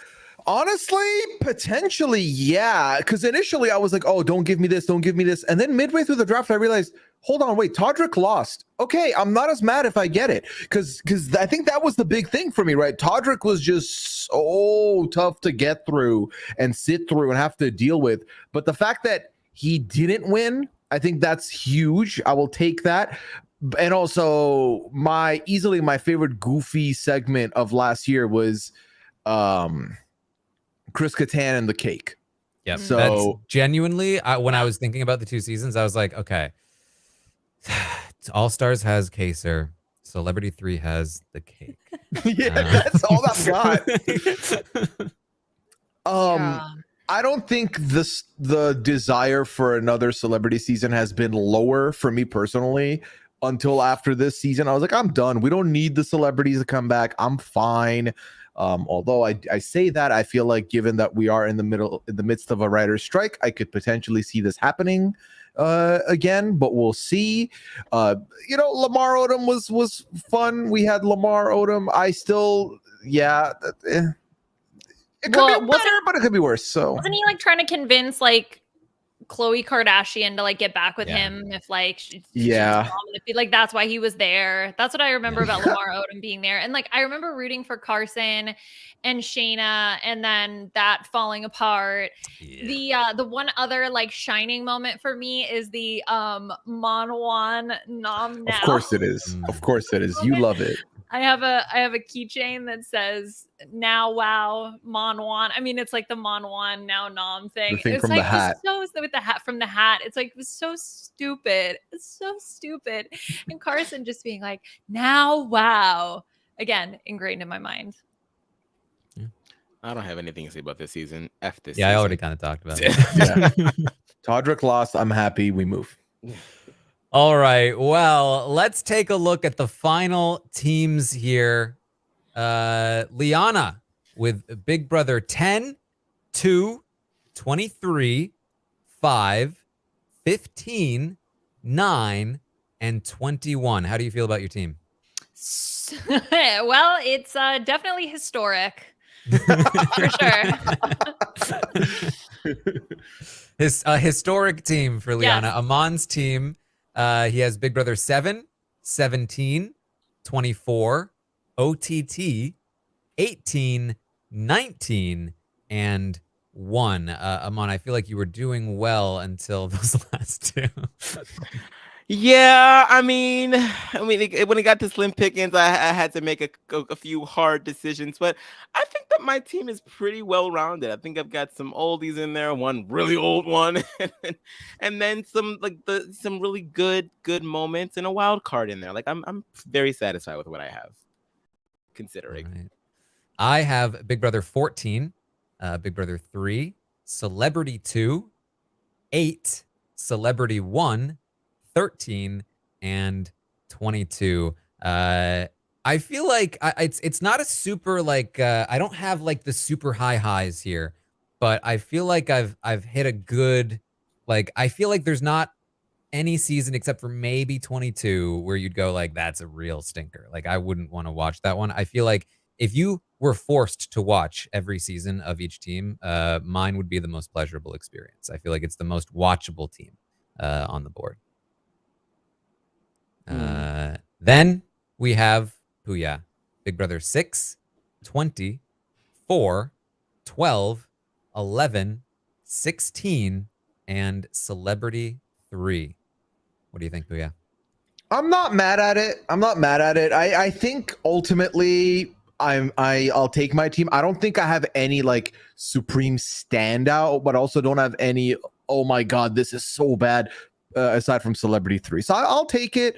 And I believe I see people in the chat asking about this, but I believe the RHAP account on Twitter will be putting out a poll of some sort to see who wins. So good luck to all four of us. Yes. So history. We're going for history. So yes, the Big Brother or the RHAP Twitter account will be tweeting out a poll. It will last about the next week, and you can vote for which team you like the best. I think I'm seeing that the tweet is live now, so you can start voting for your favorite team. And it's any criteria you want. Which series of seasons is the one that you like the best. And then we'll figure out who won next week when we do the next big podcast off season. So this was fun. I liked this. I had fun. Same. It was a great way to, instead of doing like a rankings podcast, to sort of like walk through memory lane. And I think also to have, each person be able to define their own criteria for picking the seasons that they liked. I really liked that element to it. Fun time. Yeah. All right. I guess early results here. Pooya trailing behind with 17 votes. Yeah, I don't like the way this was put, where it's doing it in numerical order. I noticed that. I was like, put it in the order that we drafted. Like, I don't even want to look at it. You're burying the lead on some of these. Yeah. But yes, I believe this is Liana's in first. Yeah, history. Oh no, Sam says he'll redo. No, boo, so- Sam, boo. It's too late, man. No. Yeah, the it's, train's it's left out the the gate station. now. All Conversation right, before well, would have been good, either but way, we'll take it. take a look at the RHAP Twitter account. Maybe include the graphic in the poll. And we will get a sense of which team the audience likes the best, and that's about what we have for you. So hopefully you enjoyed this marathon of a podcast. Just something a little different than your typical season rankings. And we'll be back next week with some more off-season content. But in the meantime, you can find me over on Twitch, twitch.tv/Taran Armstrong. We'll be doing all kinds of fun stuff here in the off season. Big Brother will start up in August, and we'll of course get you ready for that once it comes. Aman, have you got anything going on? No, I'm chilling. Except for me and Liana have the Big Brother RHAP wrap up for, RHAP wrap Ooh. up for. Yes, Big Brother Drag Race colliding. Oh, I would love. Yeah, we're covering Drag Race All Stars season 8 in the wrap ups feed. But other than that, I'm sitting here waiting for Big Brother 25, just like everybody else. Super duper excited and happy to be a part of the first off season podcast. And once again, happy Pride Month to everyone who observes. Yes, Pooya, how about you? Well, people can find me on Twitter at Pooyaism. You can find me on Twitch, twitch.tv/Pooya. I am back from vacation officially, and we'll be back with more Goose Goose Duck on Sunday, and I'll be live tomorrow night at 10 p.m. over on Twitch. So come through, would appreciate that. And as far as podcasts go, I have just 90 Day Fiance at the moment. We just kickstarted a new season. Sasha was my guest, and that was fun. So check out that wrap up as well. All right, and Liana. On Twitter at Liana RHAP, and yeah, chilling with the Drag Race pod for now. All right. Well, thank you all so much for joining us here today. I hope you enjoyed. Make sure you vote in the poll. Let us know what you thought of this format. And that's what we have for you. So thank you for joining us. And we'll see you next time.